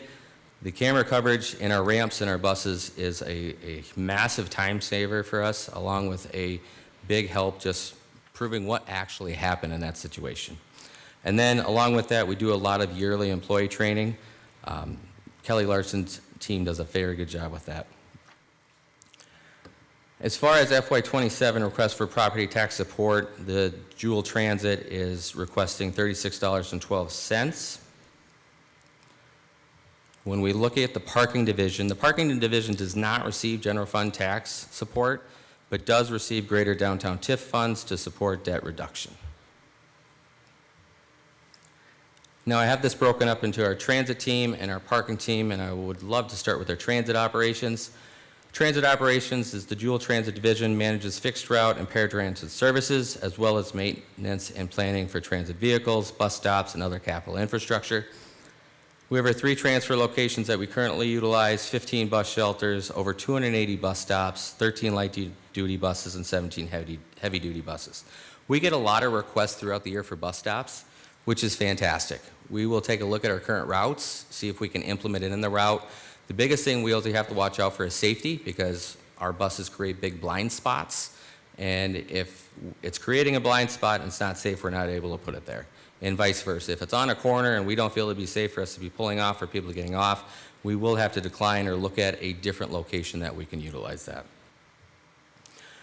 I like to show this slide, but I do need to explain this slide. So this would encompasses all of our paratransit buses along with our fixed route buses. We receive a majority of funding from the FTA and the state DOT. With that funding, they have requirements and they also have evaluations that they do on vehicles. So all of the green vehicles on this fall within the useful life cycle per FTA guidelines. So you'll see per each bus it explains the year of the bus, how many vehicles, and it falls within 4 years of useful life. That does not mean this equipment's not usable. It just means that's the FTA requirement, that's the standard that they go by. And as long as we have equipment that falls outside of that, we could potentially receive funding to get that equipment replaced through federal grants or state grants. We have a fantastic garage. The Public Works does a great job making sure our equipment's taken care of. Every year, all of these pieces of equipment go through annual inspections. We're looking at, is it something we can repair in-house, out-of-house, or are we better off to move that piece of equipment down the road? You'll see we have buses up there from 2002, 2011. I guarantee you they've seen new motors, new transmissions. We do what we can to keep equipment running to keep our costs down. The Jewel does a ton of partnerships. We do a lot with schools, nonprofits, hospitals. We're always trying to work with people on the current routes we have or any way we can accommodate their needs in a better manner. As far as transit revenue sources, you'll notice on this page, it shows federal assistance and state assistance. They make up a vast majority of our funding that comes in. And that's where we have to abide by certain FTA DOT guidelines. We're not a charter bus, we're not a school bus. We cannot be for hire, we cannot deviate from routes unless it's a safety issue. There's a very thick manual that Jody Johnson has to follow. As far as expenses, our buses run 4:30 in the morning till 8 o'clock Monday through Friday. Saturdays we're running 8 till 5. That's a lot of employee hours. So the majority of our expenses, you'll see about 75% of the expense does fall under employee-related costs. As we look at ridership, and I believe Mr. Resnick, we talked about this on Monday night, we are seeing a consistent growth in ridership, which is fantastic to see. As we go through this study, we're going to be looking at current ridership compared to what we can do to future ridership and how we can get people to where they want to be faster. Currently, we have a network that does a very good job of coverage, but how do we move them faster? And that's going to be one of our goals that we have set in the Areas of Persistent Poverty grant. Now I'd like to transition to our parking operations. The parking division provides and maintains ramp, surface lot, and metered parking to support that encourage economic growth and address business and residential parking needs in the downtown area. We have 7 parking ramps, 18 surface lots, over 1,800 meters, and 8 residential parking permit districts that we manage. I also put this map up here. It does encompass our downtown meter district. It shows the meter district along with the parking meters throughout. And now we get to the Amano One equipment. So this equipment we're very, very excited about, and I dug and I dug, and I could not find pictures of our old equipment. I just wanted to see the face of it. We had sticky notes on them, we had bullseyes on them, we had all this type of information on there to make it easier for people to utilize, and I am sorry I could not find those pictures. But the new equipment, you pull in, very easy touchscreen to read and use, very easy spot to use your Prox card. It's set up like most 21st century cities. So we're not in the dark ages anymore. As you move into that, if you do have a permit, the picture in the middle there shows the red circle, which that is circling our LPR camera, our license plate recognition camera. What that does is if you have your license plate on file with a permit, as you pull into the ramp, as long as you're not tailgating anyone, I want to say that again, do not tailgate people, and your license plate is cleaned off, that will read your license plate, open the ramp gate, and you'll be able to drive right in without having to stop. What this does is it reduces the congestion in the entry-exit lanes. So if there's big concerts, if there's rush hour, or I shouldn't say rush hour, if it's a busy morning and people are trying to get in and out of the ramps, this makes it so people just keep flowing through the gates as long as, again, they're not tailgating. That's the number one issue we're finding is they tailgate, the camera can't see their plate, and then they have to use their Prox card. The number one thing they also should have is their Prox card, and I want to make sure I said that so people have that on file. The third picture up here is showing that some of our ramps were not previously well represented that it's for public parking. So we're going through the downtown and the ramps right now and making sure that people can see, hey, this is for the public. So we're making sure that there's signs on it. And then you'll also notice up there, it shows the spaces available in the ramp. So as people pull up, they don't have to wonder if they're going to find a spot. They know, hey, look, there's 167 open spaces. I'll be able to pull in, utilize the ramp accordingly for my day. Future state, we're going to be talking on-street and parking lots along with the LPR system for the parking enforcement team. None of these vendors have been selected. These are just examples I want to show you. So the first picture of the IPS smart meter, that is just like our meters today, just takes a lot more technology, as in it'll take credit card, coins, a mobile app. The middle picture there will show a kiosk that also has multiple different ways you can pay with it. Then Park Mobile and Passport Parking are systems that are just strictly mobile apps and would not need any physical components. As far as the parking division revenue sources, as I mentioned before, parking does not receive property taxes. It does receive funding from the tax increment of financing. And then as we look at operational expenses, again, our parking team, they're on call 365 throughout the year. So Christmas Day, phone rings, we're picking it up, we're fixing the issue. We don't have a call center if something breaks down in the ramps. It's us, and we are the call center. So majority of our costs are employee expenses and supplies and services. I also had a slide with parking stats. So this is for FY25. We issued 18,432 tickets.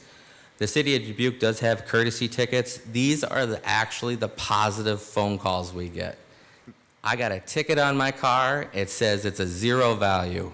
It's your lucky day. It's your first offense at a meter. They are not for fire lanes. They're not for handicap. They are only for metered tickets.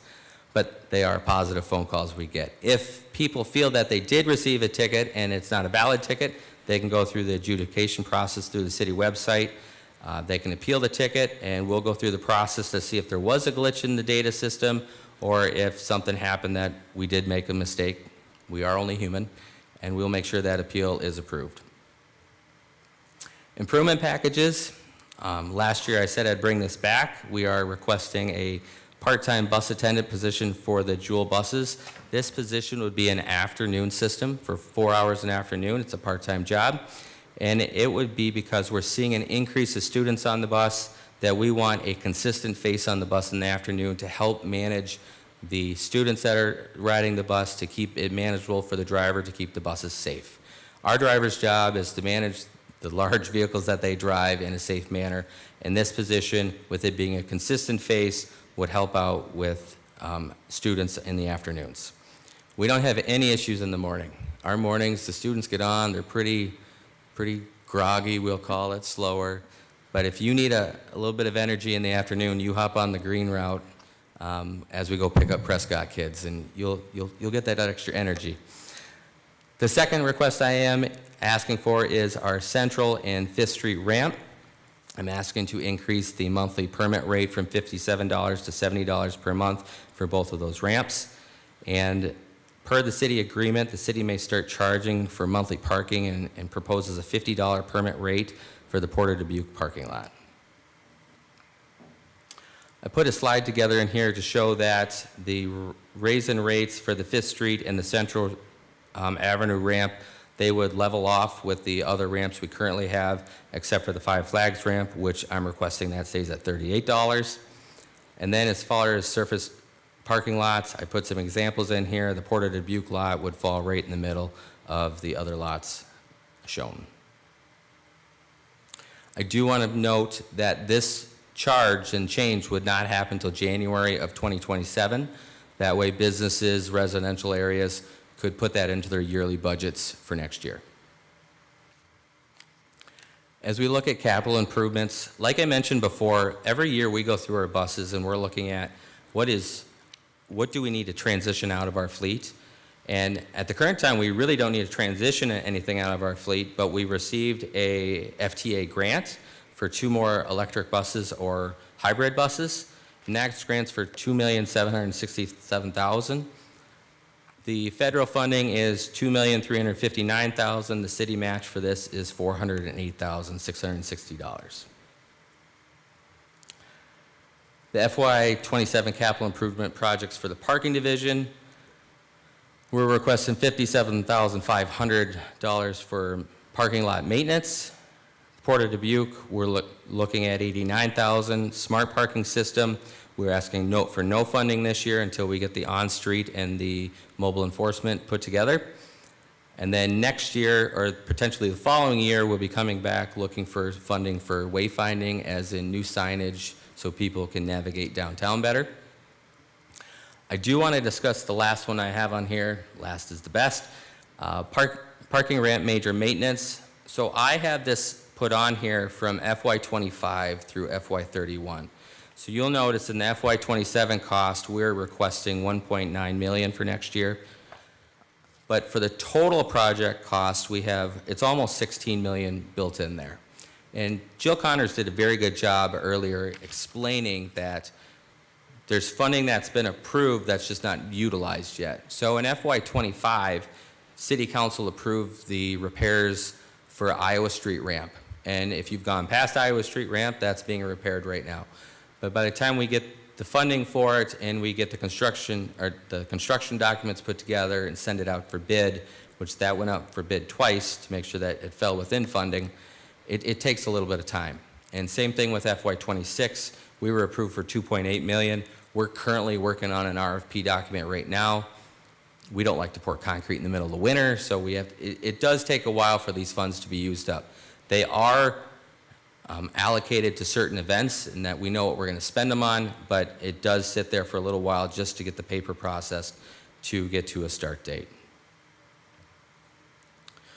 I do want to stress, as far as the last one here, we had Desmond Consulting, it's an engineering firm out of Chicago, do a preventative maintenance plan for the ramps. So they came to town in 2022, did an assessment all of our ramps. And when I'd say they did an assessment, they didn't do a drive-through and just look at the concrete.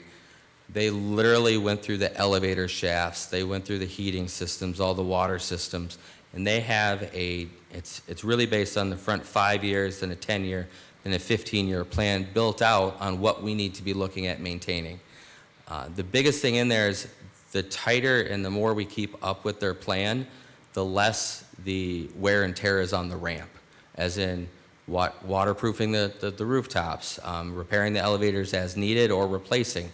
So these numbers here are based on an engineering firm's knowledge and professional background, we'll put it that way. So these numbers are put together. I brought those with me tonight in case you did have specific questions on them. but that's where these numbers are being projected from.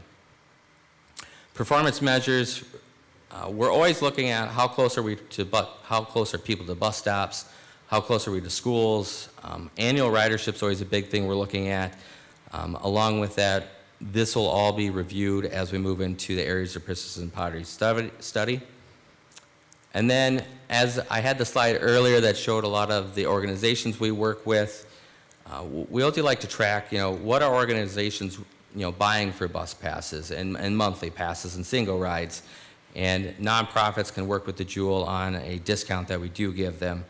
Along with that, we're always looking at different ADA compliance things that we can do. And I still have not found a minibus that fits Dubuque that would do a drive-on ramp yet. Our hills and our curbs, we just haven't found one yet. We brought one or two to town and we've tried them out and they're just not something that's going to work for us yet. So we keep moving forward with the equipment we have, and our drivers are doing a great job with it, and we keep improving what the equipment and the ADA equipment inside the vehicles to give our passengers their independence. Every day we're looking at frequency of service, reliability of service, and efficiency of service. And like I said before, you may see me come to council, but the important people in my department are the day-to-day. The people that are getting in the bus seats, the people that are making sure that the ramps are running every day.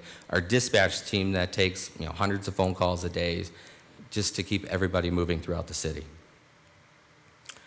I can't do this alone, and these departments are a huge help, and they are not the only ones that help us. But the fire department, police department do a great job at working with us, not only assisting us when an emergency does happen, but as far as training throughout the year with our drivers on different techniques they can use with riders when there is an issue. Our Parks and Rec team do a great job keeping our city looking amazing. And I do want to give a big shout out to Public Works. They do a great job keeping our equipment running on a daily basis. But this winter was fantastic, and hopefully the snow stays away again next year. But they kept the roads cleared, our buses kept running. We didn't have any major issues in service. So with that, I'm here for any questions that you have. All right. Well, thank you, Ryan. We are in our last public hearing of the evening. Do we have any public input on the Transportation Department budget this year? Seeing none here. Anyone virtually? All right. All right. We'll just come right back to us for discussion then. Ms. Wethel. I think two questions. The first is related to page 100, one of one improvement package of the part-time bus attendant position. It's part-time, later in the day, as you said, and it sounds like when kids aren't in school, they'll help with other routes based on what I'm reading. Is that correct? That is correct. Okay. Because I noticed, I would think most bus attendants don't need to have the Class B CDL, but they will because in off hours they will be helping. That's correct. With transportation. Great. The other is a more general question, and I've had some really interesting kind of different realms of bus questions in the last month. One is that we need more bus routes downtown, and the other is we need more bus routes out west, and we need fewer downtown and less out west. And so obviously, I guess what the question is how do we gauge where our bus routes should go? Because we can't judge ridership on a route that doesn't exist. That's a very good question. And as we've been going through consultant interviews, we will be coming back to council to discuss frequency of service or coverage of service. As in, do we want a big, broad coverage that slows down how fast people move throughout the city? Or do we want fast turnarounds in the more populated areas? So these are things that will be coming up through our study, and we'll definitely be coming back to City Council to show you the different ways we can analyze and do this. As far as do I have an answer for what is the best way to do this right now, it really comes down to funding, because we could run our buses 24/7, but running an empty bus doesn't get us anywhere. So it's going to come down to we're going to build different financial models for us to look at, and then we can talk about the impacts that they will have on the downtown and the surrounding area. I think it's the pink line that goes down to where Union Marina will be on the north end. But I'm just thinking about, as we look at the timing of routes that I have heard about, of course, too, the earlier routes would potentially get people to jobs that they otherwise couldn't have. But I don't know how to judge how many people that is. So if you learn something from the consultants about that, I would love to hear more about how, if there's a modeling that we can do as a community based on employers or, I don't know, population, age. So a very big portion of the areas of persistence and poverty study is community input. So there will be two different phases of that as we move forward with this, and that includes evaluating our current riders that use our buses, nonprofit organizations, general businesses downtown, along with city council, and your input on that. But as this development comes online, as we've been talking about apartments for a lot tonight, and developments like that, those are things that come to us, and we're looking at how do we route there accordingly. Because there's certain areas of the city that we're getting a lot of this development that we're not in yet, and we just need to look at our current routes and how do we adjust it with what we currently have to potentially a full overhaul with what this study comes out with. Well, and I think that does fall upon council. For instance, I remember when the new development, oh gosh, developer. Anyway, it'll come to me after I'm done talking. But we talked about how we don't have a bus stop at every place that we might need it as we develop future development, so that those folks who live there are our workforce, and we want them to have the ability to access our public transportation, what that looks like, and how we might need to prioritize some of the new developments and their access to bus lines. So I just want to make sure we keep that front of mind. It's my job to keep it front of mind to you, but I'm excited to hear what you learned from that and look forward. When will that be resulted, available?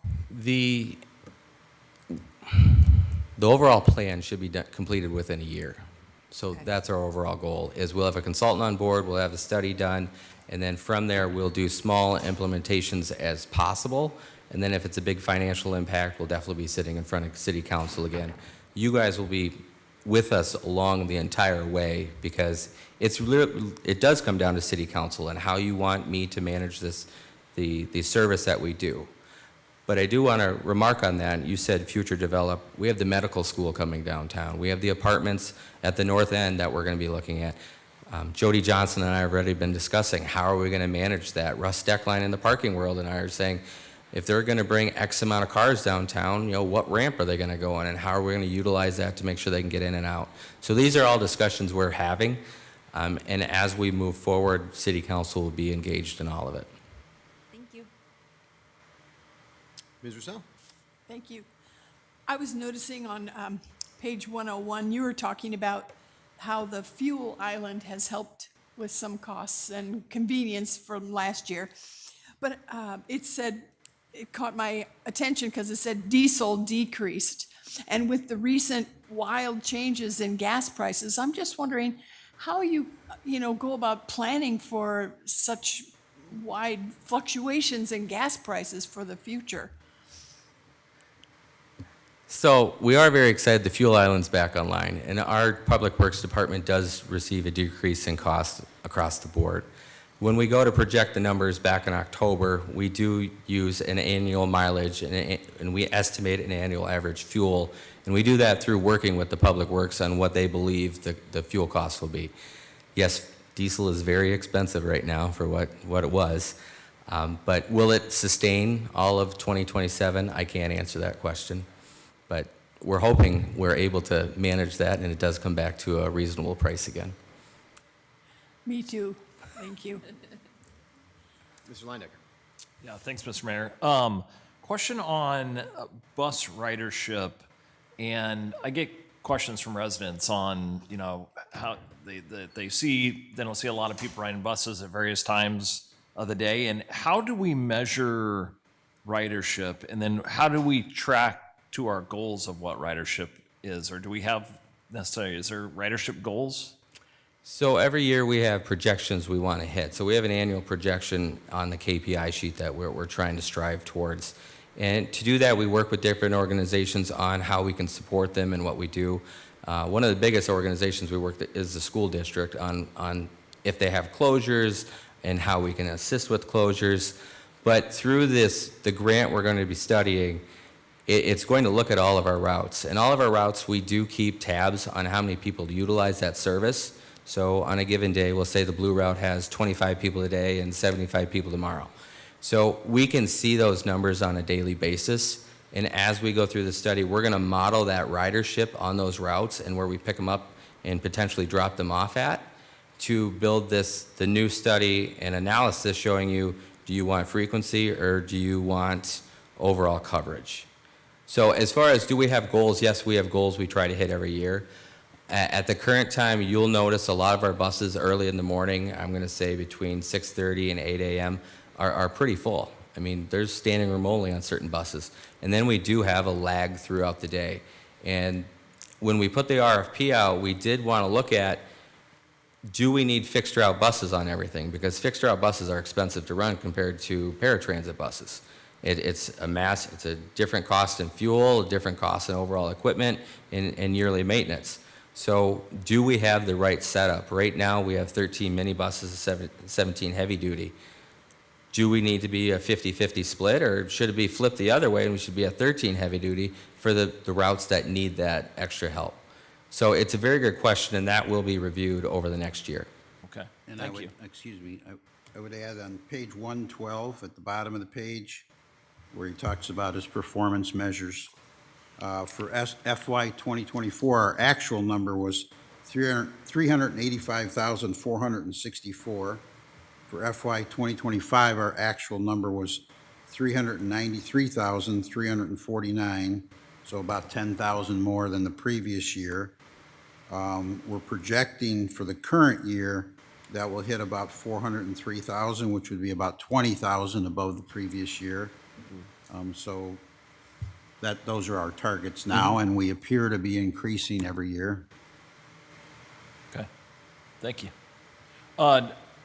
Next question is, on the Port of Dubuque lot, or ramp, I should say, so that's a ramp that's attached to the Diamond Joe, correct? That's correct. And historically, we haven't charged for that. And I have heard out there that there was something associated with the agreement with that ramp with the Diamond Joe on not charging, or is that not? No, that is correct. We have a development agreement with the Diamond Joe. Okay. Yeah, and that agreement happened before Ryan was here, but, so when they built that new casino, they agreed to pay for the ramp if we did a property tax rebate agreement with them, which we did. So they financed and paid for the ramp, and their condition was that we could not charge for people to park there.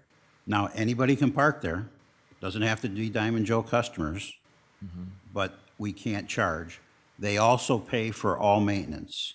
So every year we send them a bill for several $100,000, say, because here was the debt cost and the maintenance cost, and they pay it without any issues. But as I said, anybody can park there, but the restriction is we can't charge. Okay. And then, so maybe I misunderstood your presentation here. Are we proposing that we're going to start charging there, though? Or is that a different ramp? He was talking about the Fifth Street, the Fifth Street surface lot, right? Is that what you're referring to? So are you talking about the capital or the improvement packages? Well, I saw that as well. That was another question. So the port, you might be discussing the Port of Dubuque parking lot and not the ramp. Ah, okay. So the ramp, yes, is hooked to the Diamond Joe, but across the street, across Bell Street, is the Port of Dubuque parking lot. Okay. Got it. That clears it up. Thank you. Okay, thank you. Thanks. you said you had another question? Yes. No, that was. That cleared it all up. Yep, Okay, cool. yep. Mr. Spring? Thank you. Ryan, I know what I've been hearing. I'm going to be really looking forward to participating and directing people to talk about this equitable route expansion and service thing. Because I'm hearing a lot second shift. They would love to have second shift. And I was told a number of years ago, it's kind of like complicated because you need to have so many vehicles sitting on the side that can't be driven, can you explain like what you all need to have bus routes just running? Like you've got to have so many drivers, you have to have so many dispatchers, you have to have so many, basically you need a whole second set of people operating, from my understanding. So anytime that our Jewel buses are operating, we have to have a dispatch person in the office, we have to have a service technician in the shop, and then we have to have comparable fixed route and paratransit service at the same time. So if we're offering fixed route, I have to offer paratransit at the same time. So when we did, I believe it was the Sutton Pool Shuttle, we had to have a full staff for that bus to run to manage that. But second shift is something that we're definitely looking at. Hours of service is a big part of this study as we move forward. Because you've got so many of your drivers are kind of part-time because of the flexibility. That would then push them probably into full-time, which then we would be having different discussions. So there would be possibly expansion of your budget. Will this give us an idea of cost of that if we wanted to go a second shift, or if because it talks about facility and equipment needs. So I'm hoping that there's pricing in there so we at least have ideas what that could cost us. So this is a fantastic question. So as we look at the hours of service, and if we do increase to cover all of second shift, I have plenty of equipment. So we're covered on that, and technology, we're fine on that. It would be the man hours to man the buses and the dispatch and the transit service worker that we'd have to staff. And compared to our current budget to that, we would definitely be seeing an increase. And that is where the RFP we put out, financial modeling, will be a big part of that, showing that if we do start running from 4:30 a.m. till midnight every day, this is what the financial impact would be. And I'll be back at City Council to discuss that, if that's something we want to approve and look at. And then I guess last question was, you mentioned the grant was that for the 2 new buses, they're hybrid buses? So that grant is for 2 electric buses, and we can also look at 2 hybrid buses, would be electric and diesel motors. So we're looking at both options at the current time. All right, thank you. Thank you. Mr. Resnick? Thank you. A couple things. First of all, so, Mr. Nucky, parking ramps get a bad name because sometimes they deserve it, right? They're big and ugly, utilitarian, but we try to do the best we can to make sure they're safe, they're pleasant to use. Times change. I mentioned about how a lot of people aren't using as much, parking spaces is because they're working from home. But I want to ask you, do we have an extra unneeded ramp that isn't worth the maintenance cost and we should just take it down? That's what I've heard from some residents, that maybe we don't need all this parking. We've built it up. Our parking rate is, the percentage is whatever that resident says it is. Just say that it's low.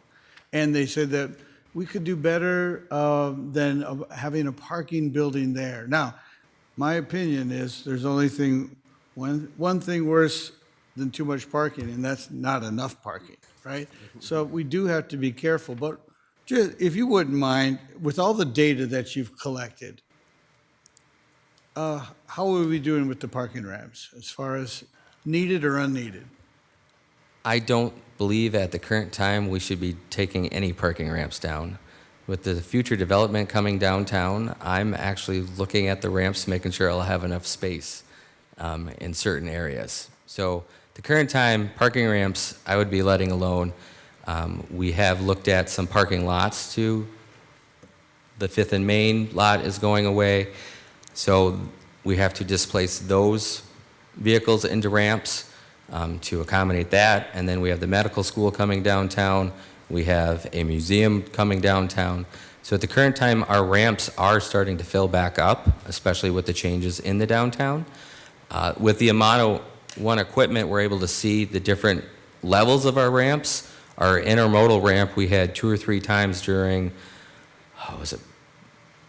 as a block party where we were at capacity in that ramp, and people were starting to use other locations around to park in. So in my opinion, I would say our ramps currently are at a perfect time to be repairing them, because I think future state will have pretty full ramps in the next 3 to 5 years.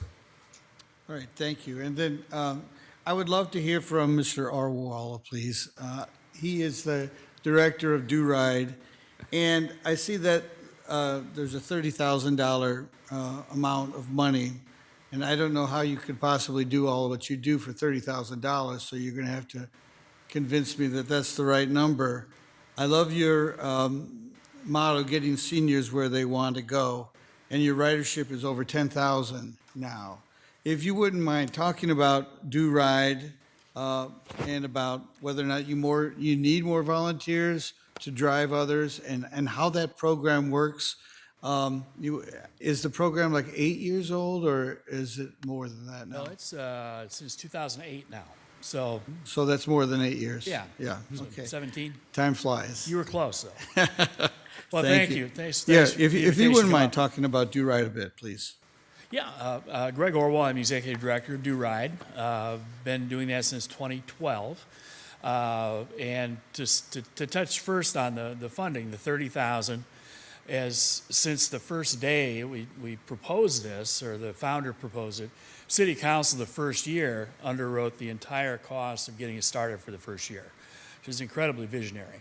And in that conversation was, we'll continue to support this, but you're going to have to feed yourself as well. So we've always looked at that city funding as an important piece of the funding puzzle, and it represents every year a little bit less percentage of the total than it did the year prior, because we're growing, not only in ridership but also in additional fundraising and grants and those sorts of things. So it represents about 15% of our operating budget. The point I would make is that we've always been focused on being affordable for everybody. And right at the current time, we charge $7 per ride each way, so $14 round trip. But 8 years ago, we did a really intense study that we called the Ready, Fire, Aim study, in that we ran across somebody that ended up in the hospital because they couldn't afford, which was at the time our $5 ride fee, to get their cumulative levels checked at the clinic, because they didn't have $5. So really, almost that moment, we said, we've got to do something. So we now have an income support program. Corey Burbach actually was the chair of our board when we designed this. And we said, anybody that gets any kind of public assistance whatsoever, or frankly, anybody that just declares themselves as being really tight on money, are automatically included in that income support program, which at the current time represents about 23% of our members are in that program. It's 83 members right now qualify. And that allows, instead of $7 per ride, $4 per ride on a discount, and any medical ride whatsoever is absolutely free. And each year that program is growing, but which is great. But also the cost to subsidize that is growing as well. Last year we provided in that program, a total of 3,888 rides were provided in that program, either free or discount. And of that, 2,073 were free medical rides that opportunity costs of almost $15,000. That is something that we're looking at with a certain amount of trepidation, in that we don't want to have to limit either the enrollment or the number of rides anybody can take. But we've got to continue to find extra funding to help subsidize that. But otherwise, all funding together, our goal has always been to charge less than 40% of the overall cost would be paid by members through the variety of fees.